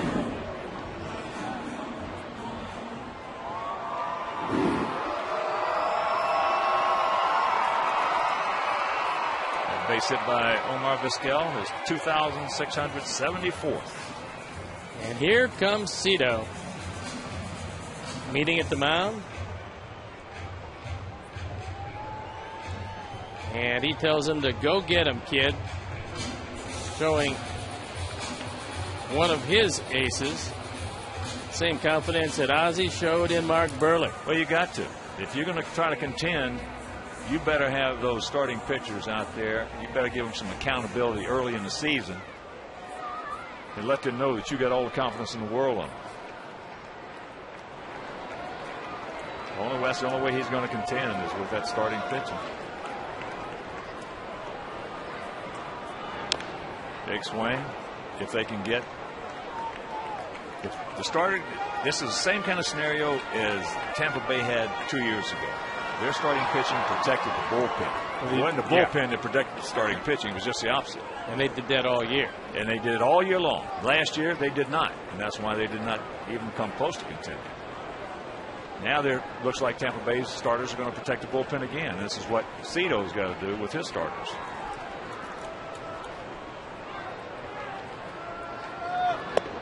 Checks it up, and the count evens at 1.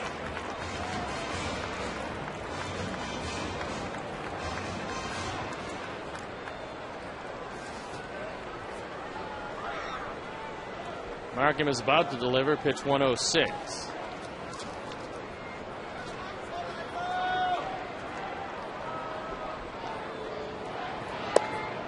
Close, good take, good check, and the count.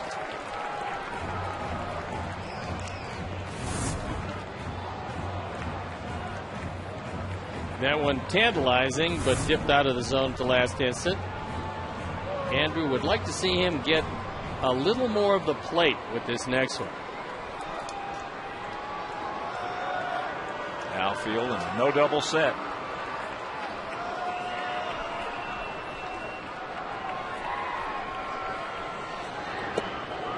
And the count 3-1 with Alex Rios, the on-deck hitter.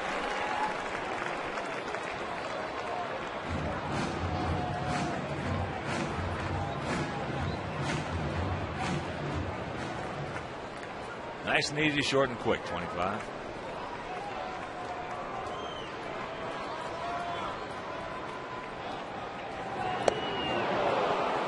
Good pitch right there.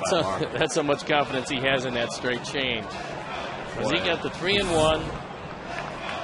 If he walks him, the go-ahead and potential winning run goes to second base. And he throws him a 3-1 changeup. And he's allowed to throw it right here again. Well, that's the definitive pitch, really, from Markham. Like it is for Burley and Banks. He can't throw it anytime, anywhere. He's in trouble. He's got like a James Shields changeup. Grounded, bobbled. Everybody's safe. And it goes E5. Gonzalez has made his 6th error of the year, and that one could very well open the door to defeat.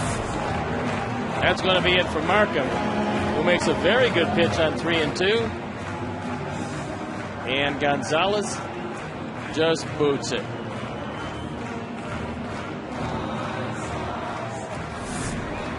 All right, so once again against us, Sean Markham really pitches well. He'll depart, and we'll be back.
Fan's best friend. Runners at first and second. 2 outs in the inning. And Sean Camp comes on for the 13th time. A fine ERA of 2.40. Well, he's got to look in at former teammate Alex Rios. And that pitch is wide off the plate. AJ on deck. A 3-3 tie here in the bottom of the 8th inning.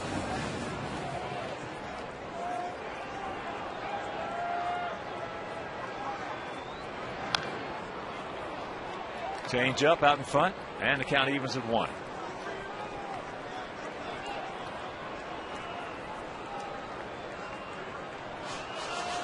Alex, 1 for 3, cranked out his 5th homer in the 6th. That put us on top at that point, 3-2.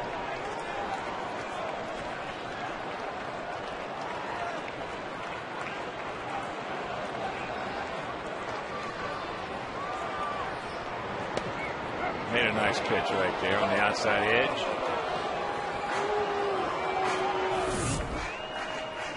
See where Buck wants it. And that one drifts right back to the glove.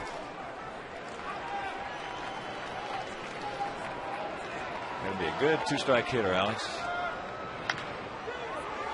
And that's foul, just foul. Good thing for Toronto that it was, because Bautista lost his footing in foul territory. There's Bobby Jenks. He's loosened up and ready to go. Hopefully in a save situation.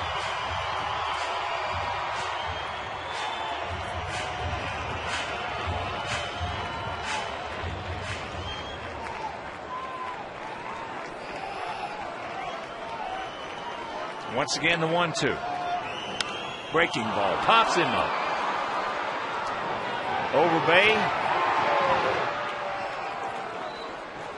So we threaten, can't score, and we're into the ninth.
Bobby Jenks comes on at 1-0, ERA 4.09, on for the 12th time. Mark Burley went 8, gave up 3 runs on 8 hits, a couple of walks, and fanned 4. He will not figure in the decision. And Bobby's going to have to contend with Adam Lind, who is going to pinch hit for Randy Ruiz, who had a couple of hits tonight. Ruiz was 2 for 3 with a double and a run scored. So Lind, he was 0 for 4 last night, but last year, this young man, he had 305, 35 homers, and knocked in 114. He is a force. Former high school wrestler. His father was his coach. Then he got real big. Outfielder deep, slightly to the left, gap out there in right center, and very much spread out. Looking for it, got it. Couldn't do anything with it. That one at 96. 96-mile-an-hour fastball from Bobby.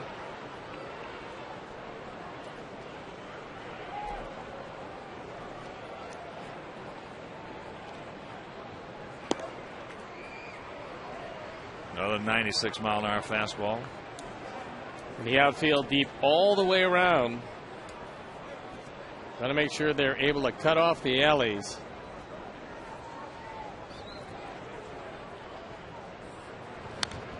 And the count 1-2.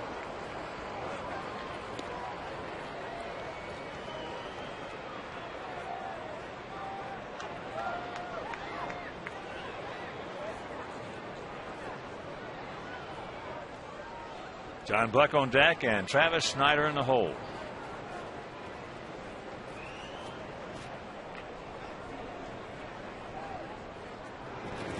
He gone. Yes, at 97. Let's update our poll question. Which reliever will record the most strikeouts in 2010?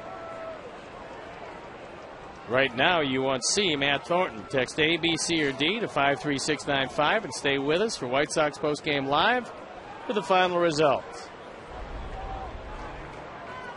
So here's Buck, 1 for 3, a wind-blown 2-run homer.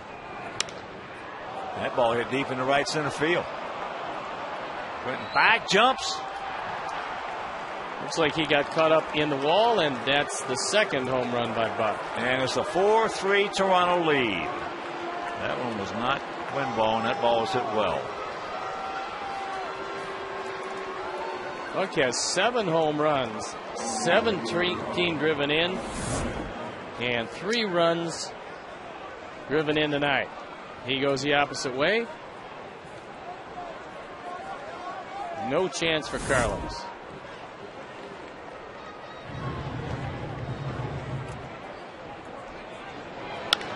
And Snyder gets a base hit.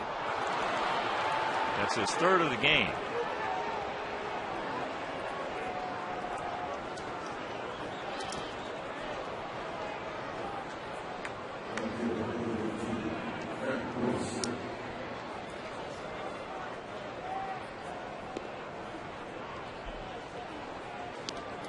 Coming up for us in our half, when we get out of this one, Grzinski, Quinton, Tien, Kotze, and hopefully a couple more.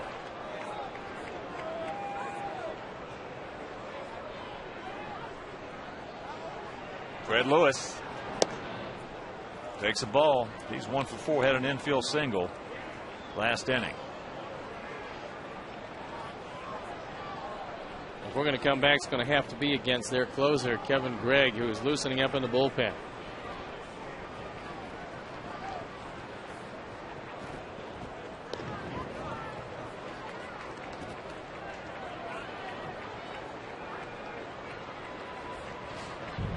Four 10-1 for them, 3-6-0 for us here in the top of the 9th inning.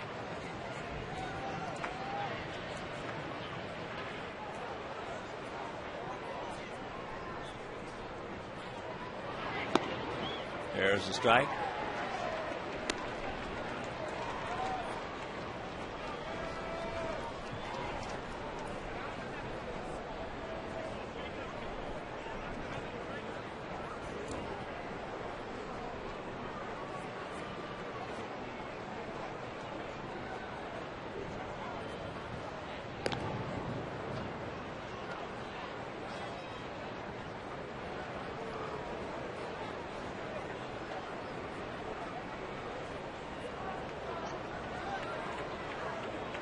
Snyder, just a decent lead.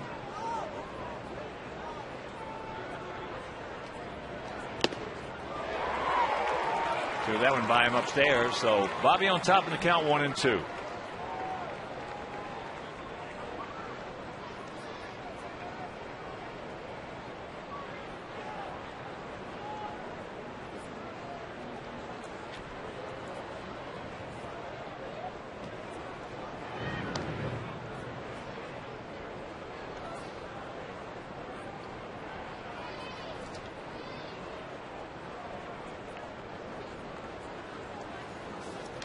Last year with the Giants at 277, 4 homers, and drove in 20.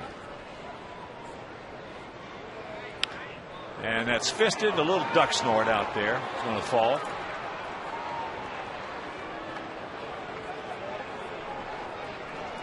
So 2 men aboard with 1 out, and that'll bring up Aaron Hill. Lewis, who had 2 hits, including the big one last night, with 2 hits tonight.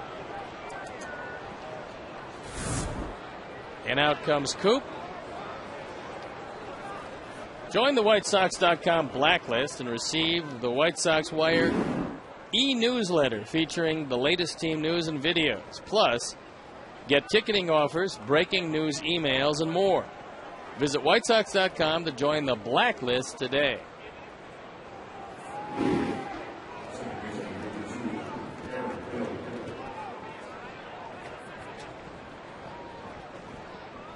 So Hill is 0 for 4. He has gone out to right. Twice he has bounced to third, and he has also gone out to center. Outfield straight up, spread out. And that pitch off the plate.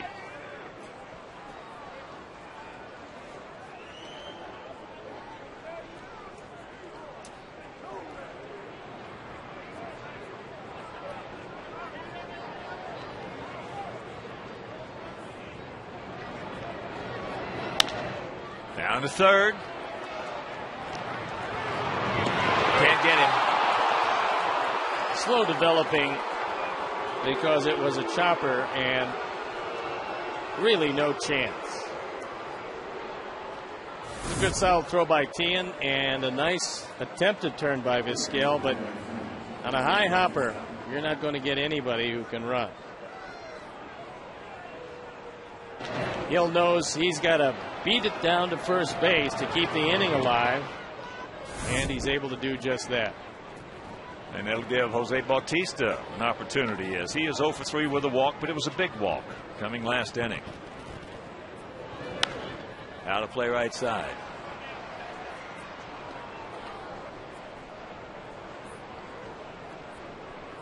Jake Peavy against Brett Cecil tomorrow night. Make your plans to be with us right here at US Cellular Field.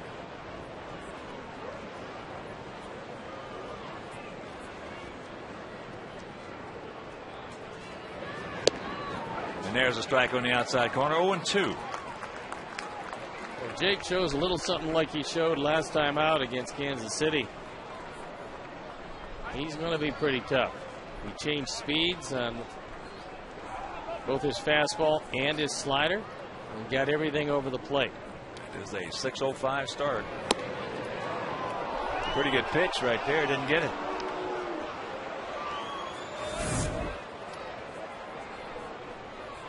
That's a strike. That's belt high.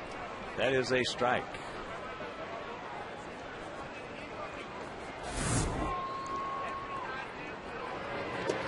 Nice block by AJ. Well, Bobby tried to throw him the wipeout curveball that would have gotten the job done, and AJ was able to smother it, because that's a huge insurance run out at third base. Nice job by AJ.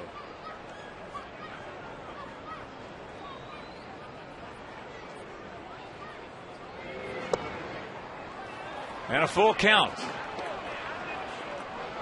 Vernon Wells on deck.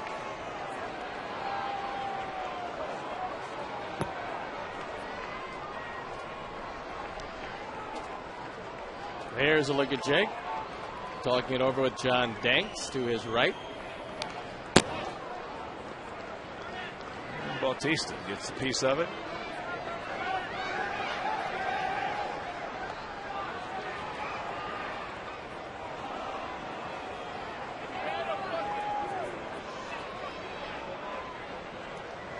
Runners at the corners, 2 down, 1 in, and a full count to Jose Bautista.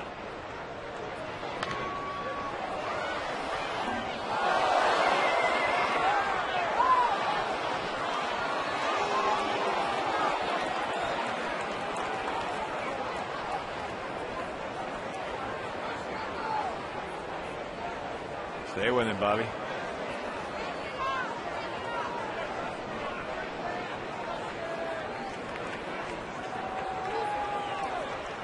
Thornton and Williams throwing in the pen. And that'll load him up. So he had him struck out. Didn't get the call. And he walks. There's a look at 2 left-handers. But it's all Bobby against Vernon Wells. As Don Cooper checking to see if his lefties are ready. Wells is 2 for 3 with a bases loaded walk coming last inning to tie it at 3.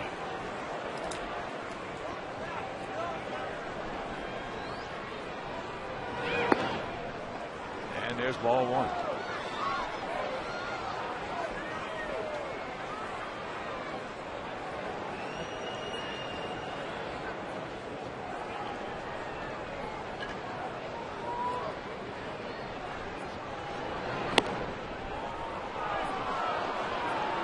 Where's that pitch?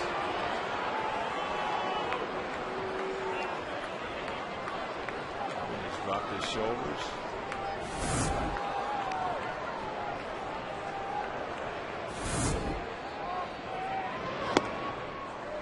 Yay.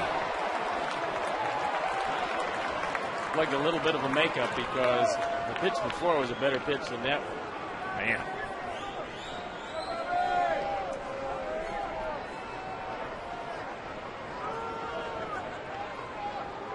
And a 2-1.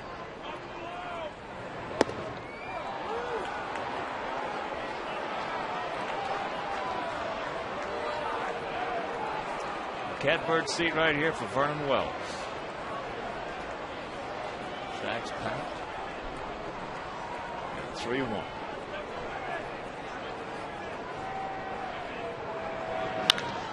Ball hit hard, sucked up. He'll take it himself, and that'll retire the side. But the second home run of the ball game, the John Buck, will go to the bottom of the ninth. It'll be Pierzynski, Quentin, and Tian.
Night, pitching over an error.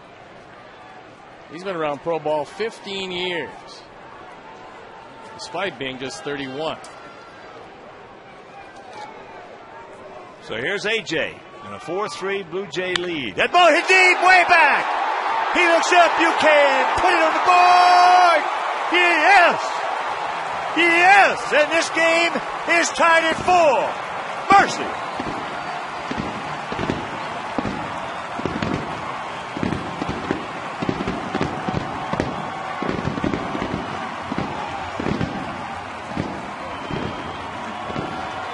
Second home run of the year, 8th driven in, and a first ball fastball goes out of the ballpark.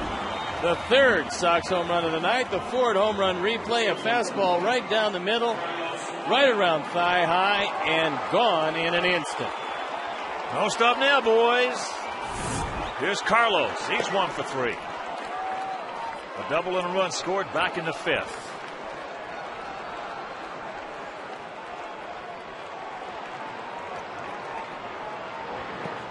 Not check it up. And the count 1-1.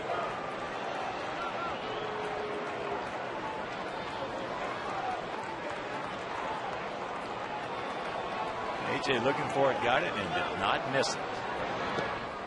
There's about a 56-footer. So the count 2 balls in the strike.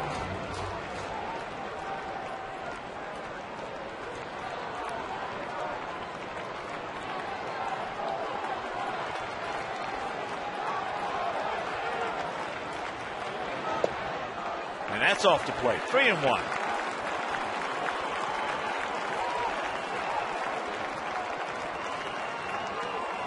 His only man really meant to light him up, Tony.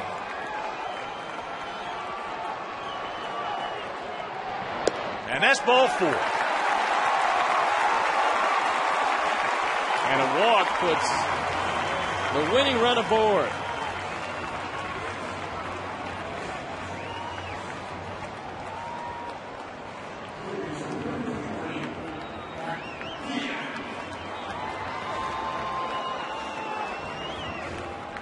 Greg has given up his first home run of the year. And that was just his third walk of the year. And couldn't come at a better time throwing that first one. First ball fastball right down the middle and gone. That was just a line shot that went a long way right there. So here's 10. Bautista at the cut of the grass at third. Outfield, they are deep. No double set, straight up and spread out.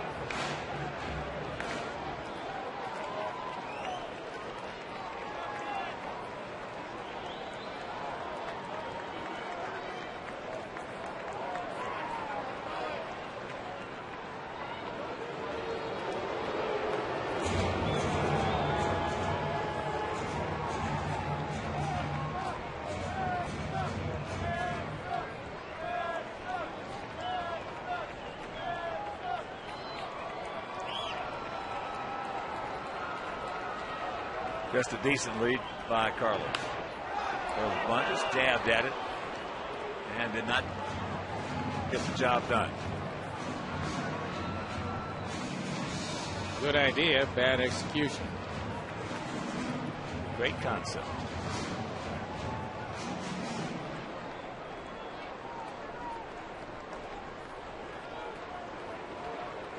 Mark tonight is over 3. He's grounded to short, went out deep to center, and went out to right.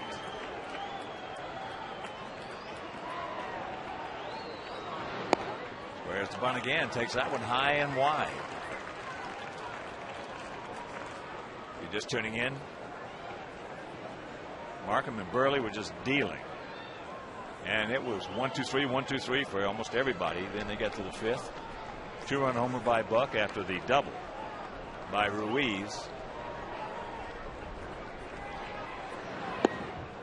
And the count 2-1. Then in the bottom of the 5th, 2-run homer, a long 2-run homer by Conce. With 2 out, tied it at 2. Sox got one in the 6th, the homer by Rios. Tied it in the 8th. Took the lead in the top of the 9th. AJ's homer has tied it here in the bottom of the 9th.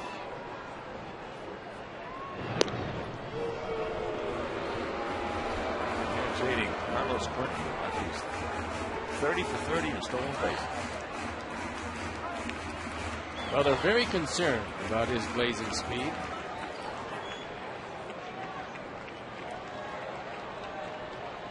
It can't be the lead.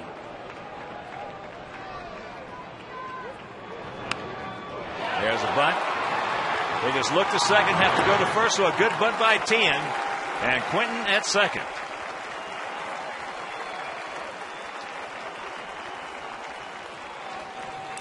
Bautista was all over him right there. He wanted to go to second, but he saw he couldn't.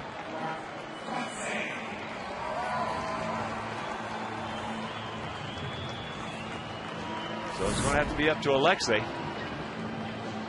They're going to walk Mark because that 2-run homer he had in the 5th inning. But Alexei has hit the ball very hard twice.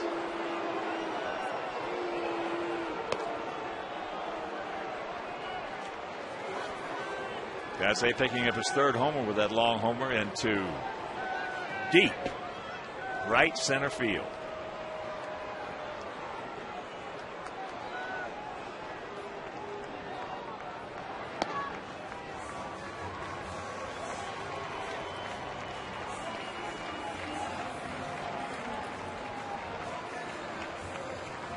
And here comes Cito. Cito was a good hitter. He is a terrific baseball man, terrific manager. And a lot of times you get a manager like Cito. He watches the other opposition hitters and he might tell him, hey, this is what I want you to do with this guy. Either throwing breaking balls, these fastballs in, whatever it may be, whatever the formula might be. Cito is not one of those guys that lives and dies with a computer. Well, one of the things you have to be if you're on base right now is heads up for anything in the dirt. Greg throws a hard breaking ball in the dirt.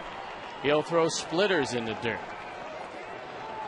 And Buck is not the best at blocking them. That's foul. Thank goodness.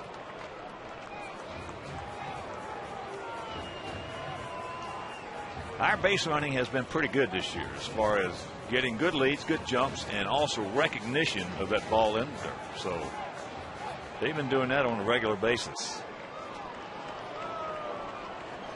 Juan Pierre on deck.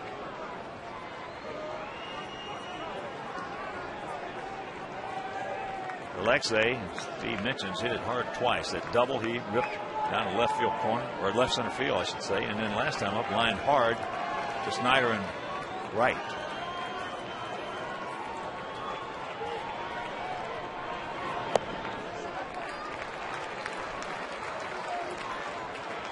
So by those first two pitches, Cito went out and told him, look, breaking balls. So I'm a fastball for a strike. There is one. Down to second. And they're not going to be able to turn it. So runners at the corners with two down, and it's up now to Juan Pierre.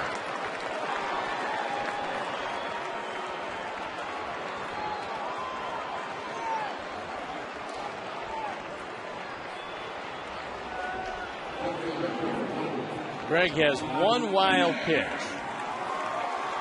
And Overbay is looking over in the dugout, and he wants to know if they want to hold Ramirez close at first base.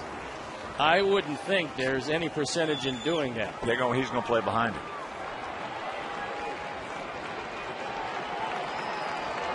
Which does open up the possibility of a bag bunt. As Bautista comes rolling on the grass. Quentin at third. He is the winning run. If we can get him home, and pops it up.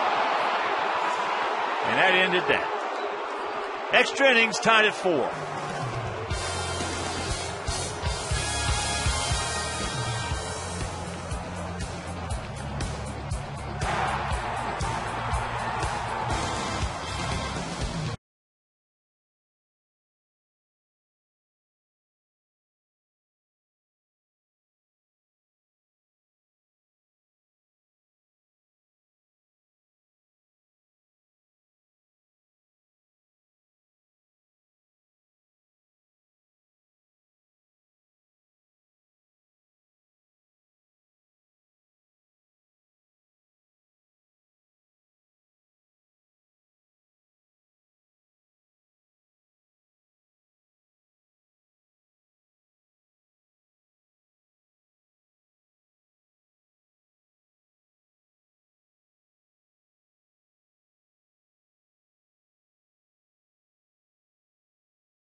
The game is in his hands.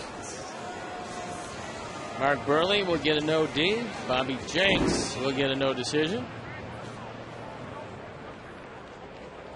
And it'll be lefty on lefty as Lyle Overbay steps in. So thanks to that home run by A.J. Pierzynski on the first pitch from Kevin Gregg, bottom of the ninth inning, that tied it at 4. And this is the 4th extra inning game for our Sox. We are 1-2. We have played 2 here at home and lost them both. Blue Jays, this is their 3rd extra inning game. They're first on the road, and they are 0-2. in extra frames. He gone. That didn't take long. Overbay 0 for 5. And he threw that fastball right by him.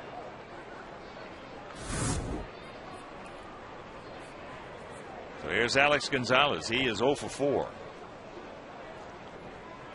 And another fine pitching performance. Got to hurry. Guns it over in time. 2 down. Mark Burley. 8 innings, 3 runs, 8 hits, 2 walks. The only 2 walks he issued. Jumped up and bit him there in the 8th inning.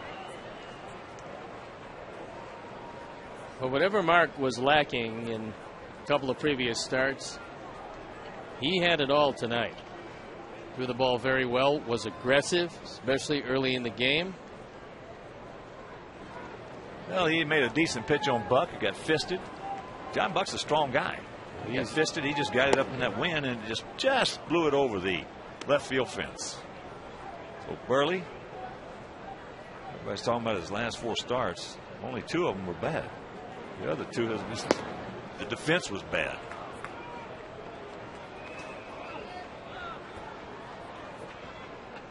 Two and 0 the count. DeLynn fouls that one back.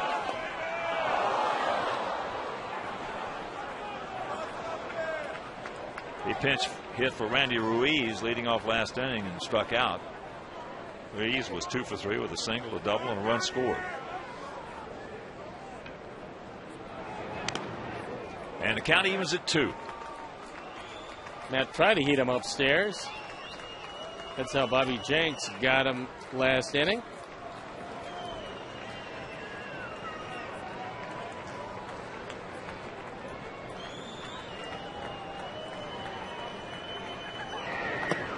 And that is up high, ball 3. So a full count with 2 down here in the top of the 10th inning. For our guys in the bottom of the 10th, it'll be Vizquel, Jones, Rios. With AJ, the 4th hitter. There's one of the big bats tonight. He gone. And that'll do it. We are still tied at 4.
Closer when we were in Toronto, but had a rough outing or 2.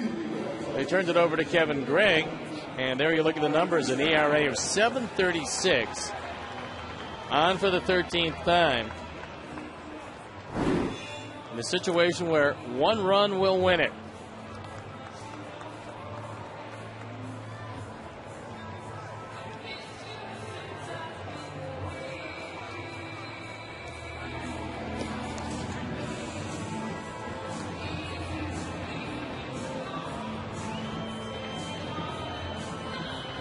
It'll be the heart of the order due up as Ozzie wants a run and go home. Omar Vizquel will lead it off. Omar is 1 for 4.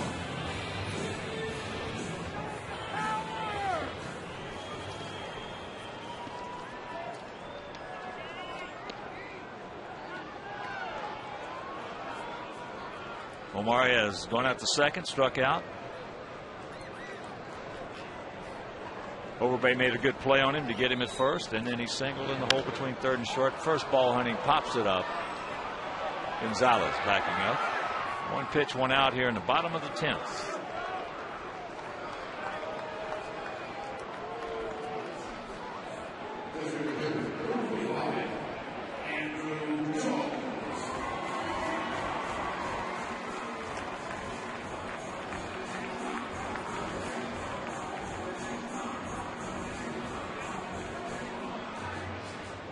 So here's Andrew.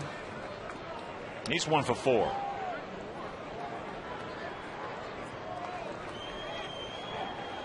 Outfield once again there, no double set. They're deep. Spread out. All 4 of the Sox runs have come courtesy of the home run. And Frazier throws a very straight fastball.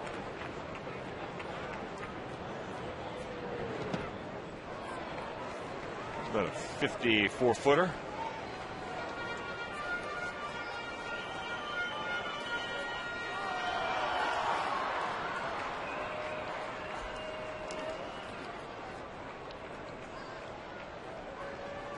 Frazier, who lives in Oak Forest, 32 years old.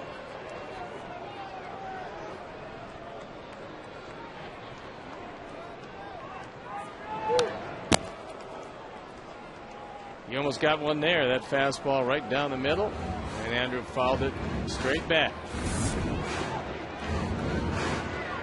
That's about as straight as you can get and split the heart of the plate. So ball and 2 strikes to Mr. Jones. Song in there somewhere. Here it is.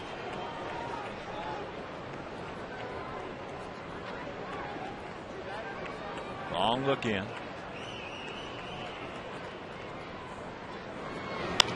And there's a ball up the middle, base hit.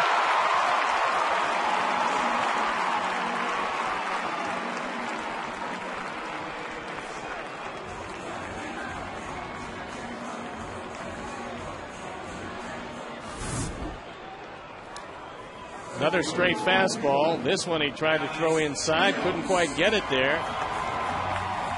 And Andrew hit it just hard enough to get it by Alex Gonzalez at shortstop.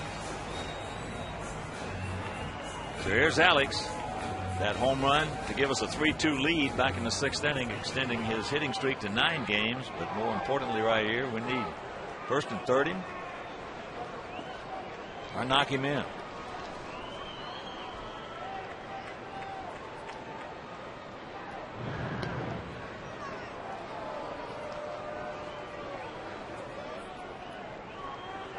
Blue Jays trying to make it 8 out of the last 9 and run their road record to 11-3. Neither team has attempted a stolen base tonight. There's a line shot. They're going to double him off. So another hang woof 'em right there for Alex Rios, a bullet, and we'll go to the 11th.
the 11th. John Buck, been a hero for them. He is 2 for 4. 2-run homer and a solo shot.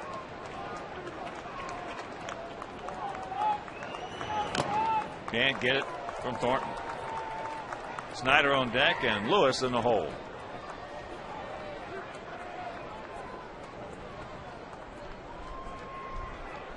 That one got a piece of AJ, and John Buck can relate to that. So Mike DeMuro goes out to talk with Matt Thornton to give AJ a chance to regroup. He's had a tough couple of days. Took one off the lips. Now it looked like he got one off the forearm.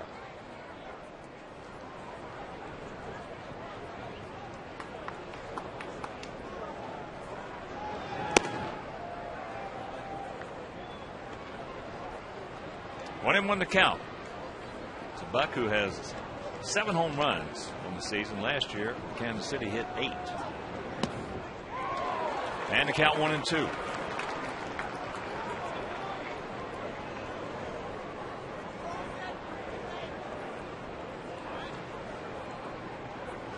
Outfield there, deep, straight up, and spread out.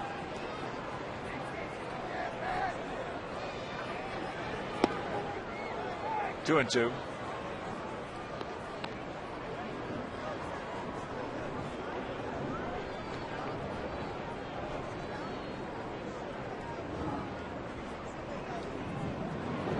He gone. Third strikeout for Matt.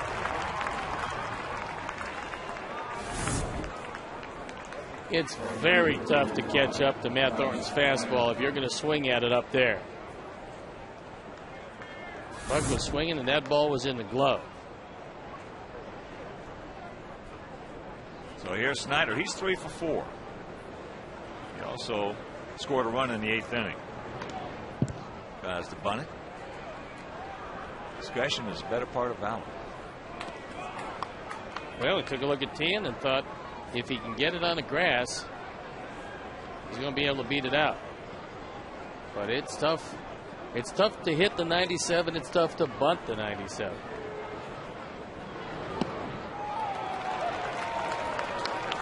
And the count 0-2. For our guys in the 11th, it'll be AJ, Quentin, and Tien. He gone. 4 out of 5 for Thornton.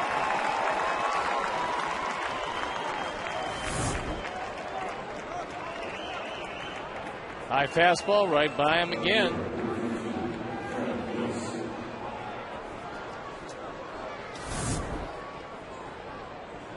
So here's Lewis. 2 for 5. He struck out twice, grounded to first, and had an infield single and a little duck snort single in the left.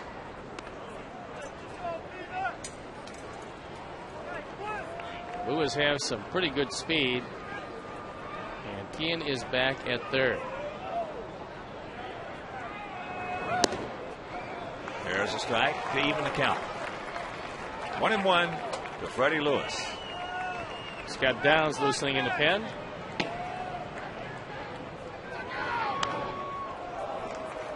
Pitch in on him.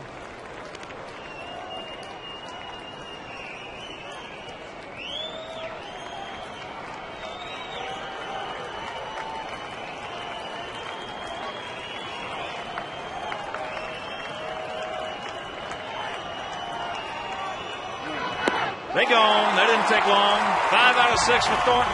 And we'll go to the bottom of the 11th.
made it look easy. Just kept throwing high fastball after high fastball after high fastball. Scott Downs comes into the game. Great outing by Thornton. Downs on for the 16th time. ERA just under 4. Pitched an inning last night. Was a perfect inning in the 8th. Let's tack a loss on it.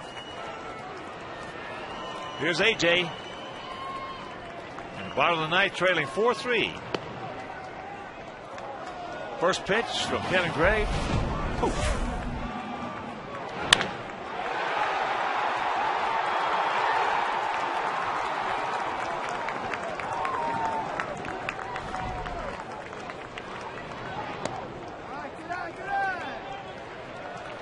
One and one to count. Start us off right here, 12.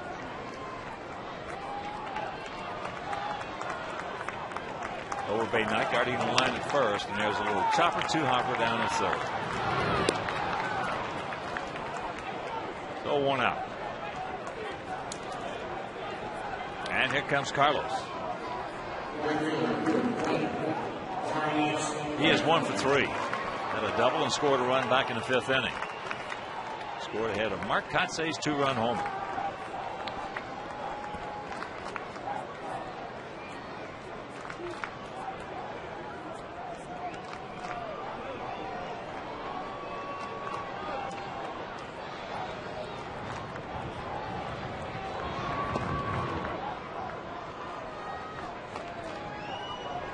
Pretty good curveball by Scott Downs. That ball just looked like it was spinning and just dropped into the zone. Another breaking ball, and very quickly the count 0-2.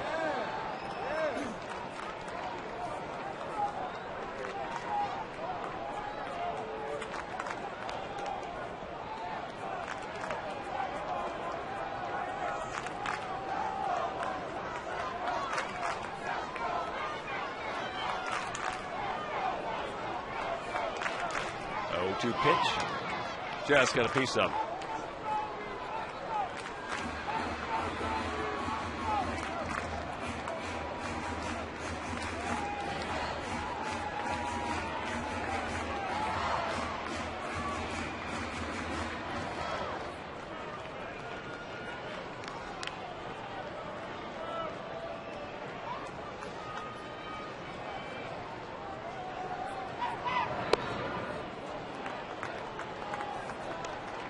And for those who are watching the Cub game, we are here in the bottom of the 11th inning in a 4-4 tie.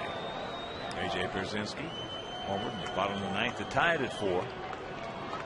Mark Burley was outstanding, as was Sean Markham. That breaking ball in the right center field. Travis Snyder is there, and that is out number 2.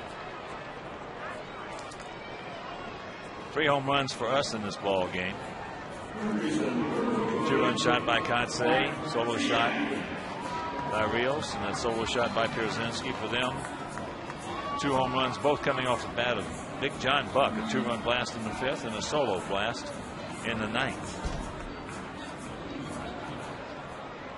So here's Tian. He's 0 for 3. Got a sacrifice bunt in the 9th. Takes that sinker down low.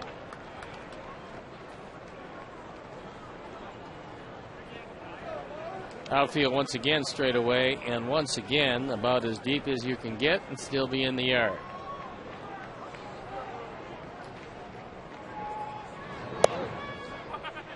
And the count 2-0 with Kotze on deck.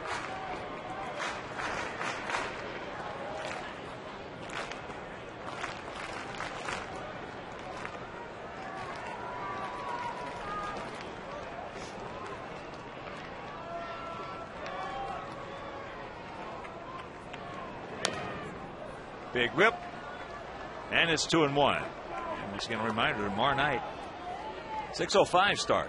Jake Peavy against Brett Cecil. Last time Cecil was out there on the bump. Looked pretty good. Took a perfect game into the 7th inning. And in the finale of this 4-game series, in this homestand on Sunday, Gavin Floyd against Ricky Romero. Now, the game tomorrow, if you can't make it, will be over WGN, and on Sunday, right back here on Comcast Sportsnet. And it'll be an off day on Monday.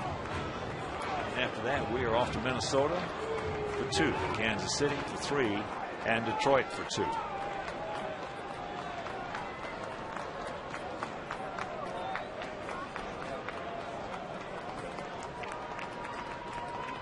Two out, 2 balls, 2 strikes. Another breaking ball off the end of the bat, and that'll do it. So Downs with a 1-2-3 inning, and we're into the 12th.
And they're pretty impressive. The ERA of 270 on for the 11th time.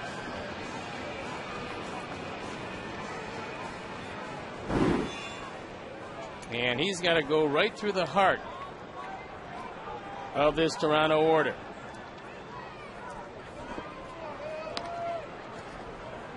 Aaron Hill to lead it off. He'll be followed by Jose Bautista and then Vernon Wells. Hill is 0 for 5 tonight. The big right-hander ready with the first pitch. And he takes ball 1.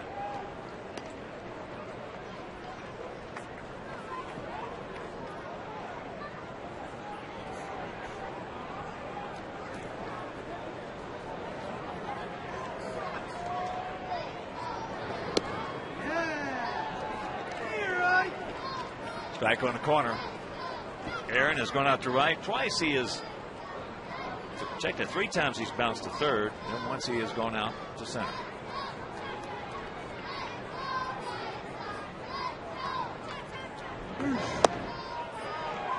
One and 2 the count. 28-year-old second baseman. I mentioned earlier last year hit 36 homers and drove in 108.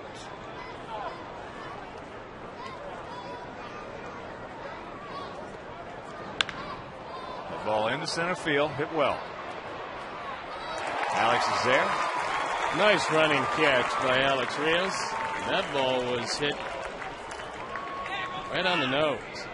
That's the hardest by far Bill has hit the ball tonight. And Alex able to run it down. Looked like a splitter that didn't do a whole lot. And Alex got a good break and made the play. What's this splitter? He really has been very effective. I think overall he's had a very good year out of him. There's a strike to Bautista. He's 0 for 3 with a couple of walks.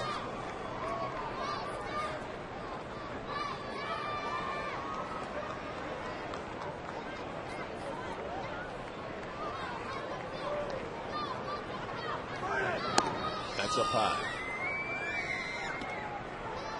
Cubs beat the Reds 14-7 at Great American Ballpark.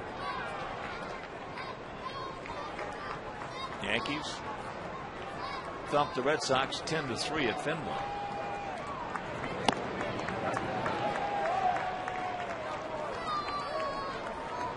Texas beat Kansas City 4-1 down at the Ranger Ballpark in Arlington.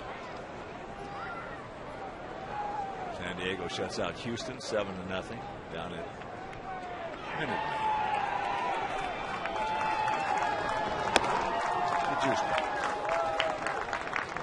Angels leading Seattle 4-0 game in the top of the third out of Safeco. Rain delay in Cleveland with the Tigers lead 7-6 top of the fifth inning. He gone. 2 down.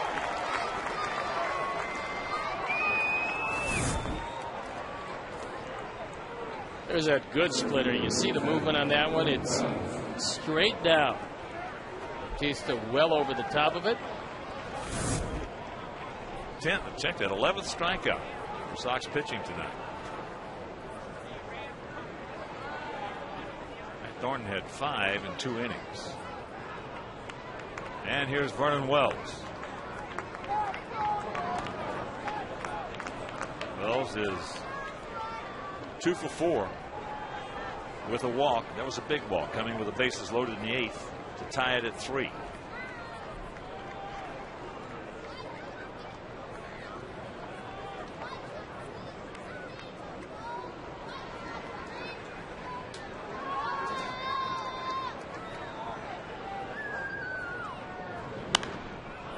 And that fastball out of play right side. 4-11-1 for them, 4-8-0 for us.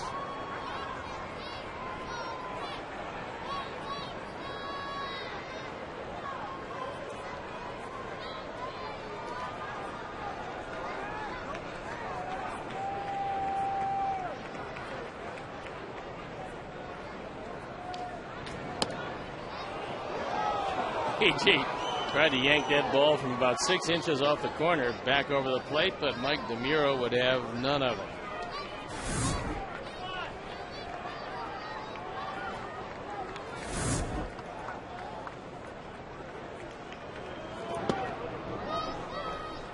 That pitch inside, so the count 3-1. We'll see a little action in that Yankee Red Sox series. Beckett drilled Jeter right in the back. They've done that a few times. That's with Boston getting frustrated with what's going on this year. There's a strike and a full count.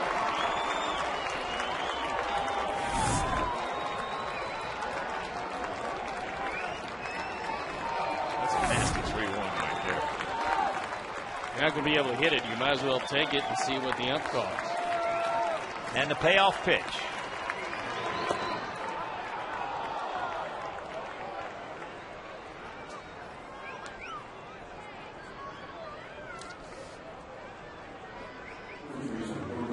So with 2 out, Wells at first, it'll bring up Overbay. Wells, he is 0 for 5 tonight. Wells doesn't try to steal often, but you're going to have to keep a close eye on him here. He's 2 for 2 in stolen bases. And there has been no attempts all night.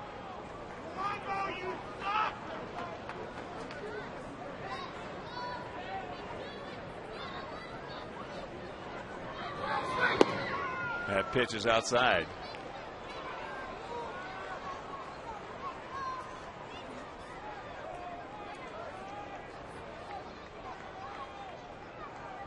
Outfield really spread out.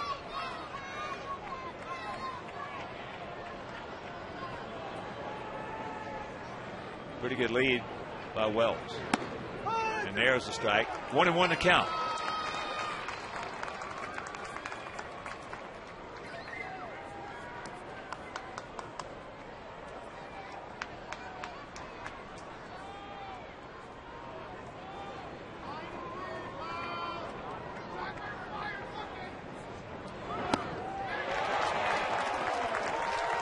went right by him.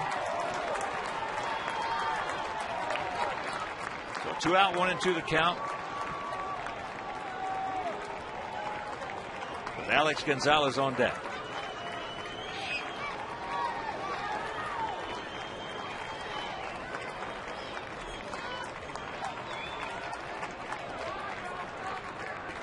Wells set a little different. This right there, as that's in the dirt. Nice job by AJ. I'm a little surprised that Wells was not running 1 and 2. AJ does a terrific job. In fact, a good job, but not quite as good as Mike DeMuro, because that's who knocked the ball down.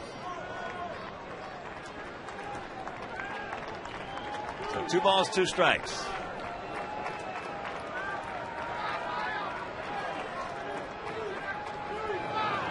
Another one.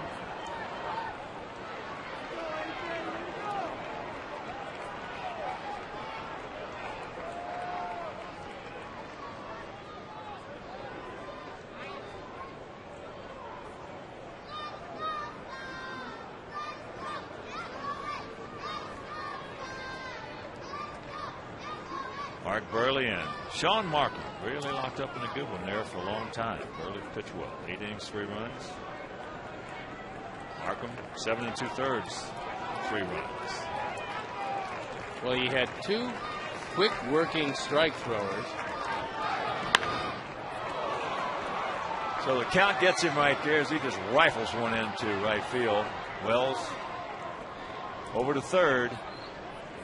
Had him 1 and 2, threw a couple fastballs right by him in the splitter. He couldn't get one over. Well, fortunately, Wells didn't run on any of the other counts and only winds up third on that single to right. And now you really have to be careful on that splitter in the dirt.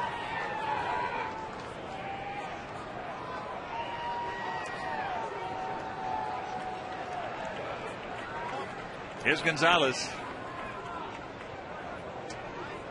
He is 0 for 5 tonight.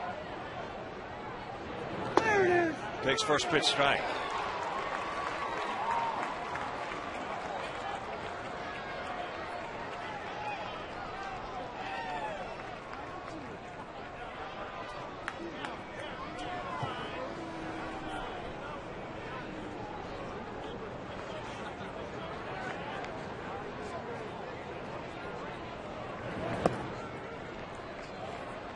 Count evens at 1. The 33-year-old veteran shortstop. Nice job by AJ reaching out so that ball doesn't get in the dirt.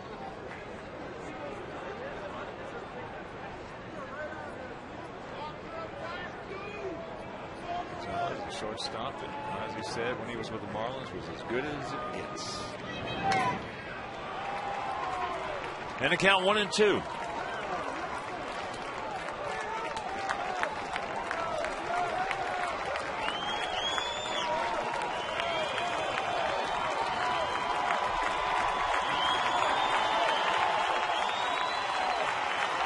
Katse is motioning to JJ that he's going to play in back of Overbay.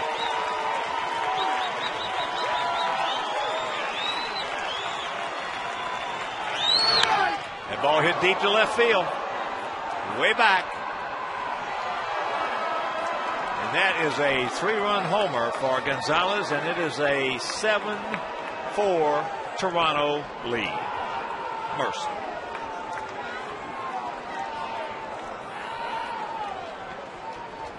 That is his 9th homer. He now has 25 RBIs. That is tops on the Blue Jay ball club. Gonzalez had been quiet all night. And you can hang a splitter just like you can hang any other pitch. And that one didn't do anything.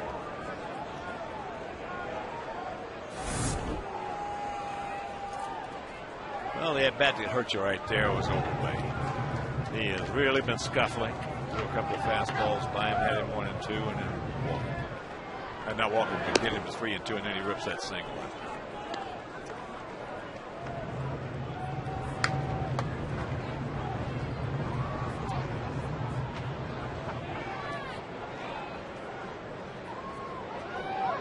Here's Land. He's been to the plate twice and struck out twice.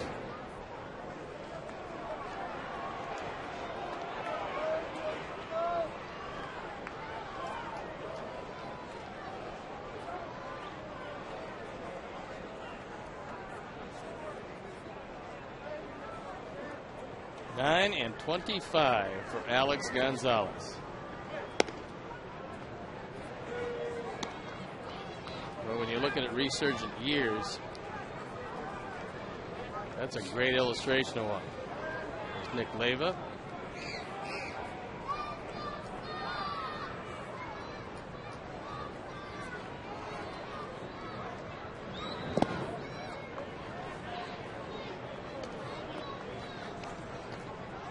Two and two the count to Lynn. How many good pitching performances that we wasted this year? We don't come back and win this one. Too many. And it's early and it's too many. That's right. Chops that one foul.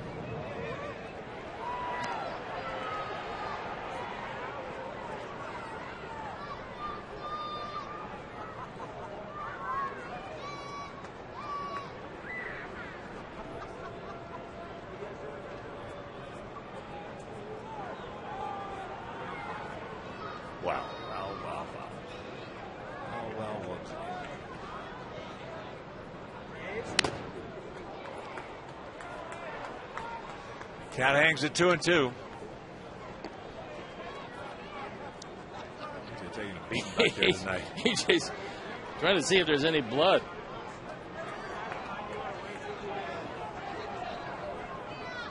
And as big as he is, you get behind that plate, putting those tools of ignorance on, you're going to take a beating.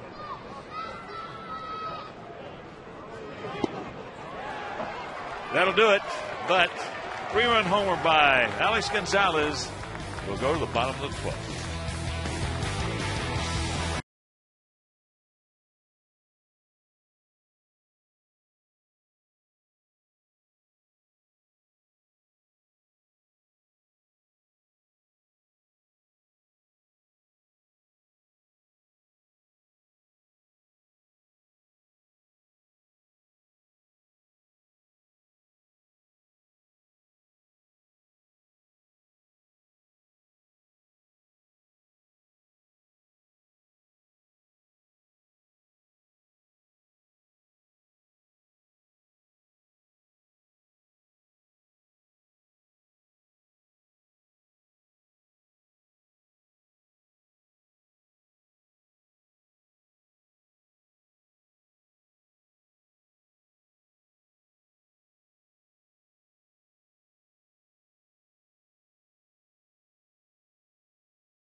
He's going to face the bottom part of the order here in the bottom of the 12th, and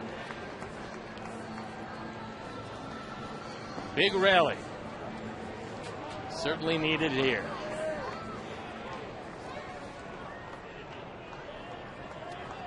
Mark Kotze, big 2-run homer for us back in the 5th inning. They've tied the game at 2.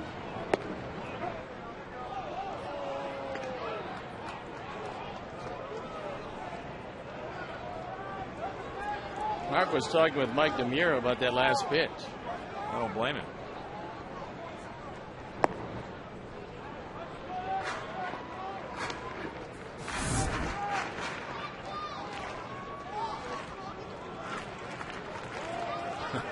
When you catch the ball like that, you usually don't get the benefit of the call. That is so bad. That ball hit hard, but Wells is there. That's another hang with him for Kotsay.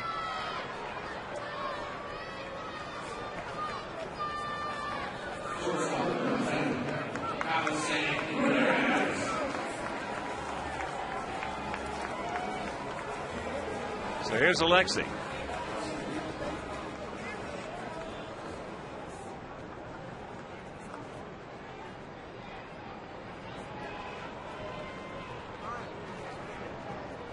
Alexi's 1 for 4. That was a double back in the 5th inning.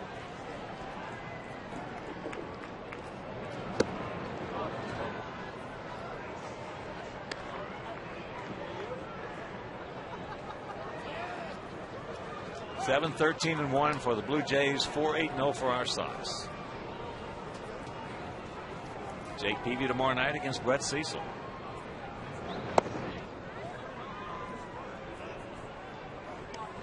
Two and 0 the count with Juan Pierre on deck.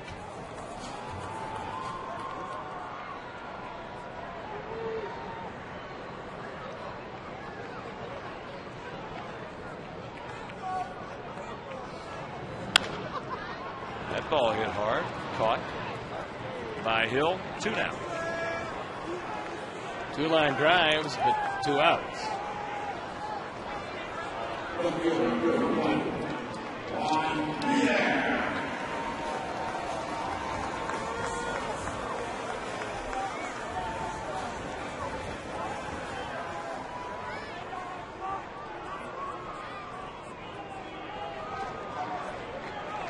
Pierre's due. He is 0 for 5.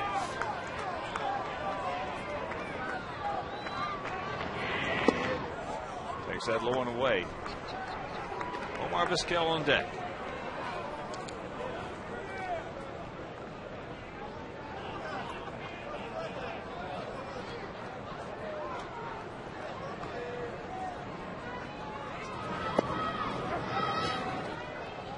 One and one to count. To 1. Grounded to short. Grounded second twice. A little pop up to left. And a little pop up on an attempted bunt back to the pitcher. And it's 2 balls and a strike.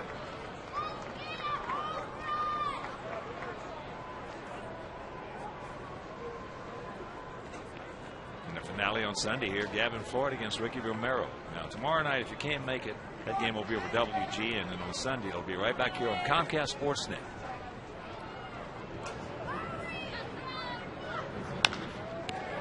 There's a chopper 2 hopper, and this ball game is over. So the 3-run homer by Alex Gonzalez, and once again, as we just discussed, another wasted pitching performance. This one by Mark Burley. Mark Burley was absolutely terrific tonight. Sean Markham matched him pitch for pitch, and at the end, in the battle of the bullpens, the Blue Jays won it. And let's check out our GMC player of the game. It is indeed the 31-year-old southpaw Mark Burley, who went 8 innings, giving up 3 runs, a couple of walks, 4 strikeouts. Our GMC player of the game. So for my partner, Stone Pony, Steve Stone, our director Jim Angier, our producer Todd Benjaminson, our associate producer Cat Lysick, our technical manager Mark Harper, he's a good one, the executive producer Jim Corno Jr., also for the man who runs the booth up here, the mayor Mean Joe Groove, and also Mike Mayer, Frank D'Amato, Jeff Hilbert. This is the Hawk. So long, everybody.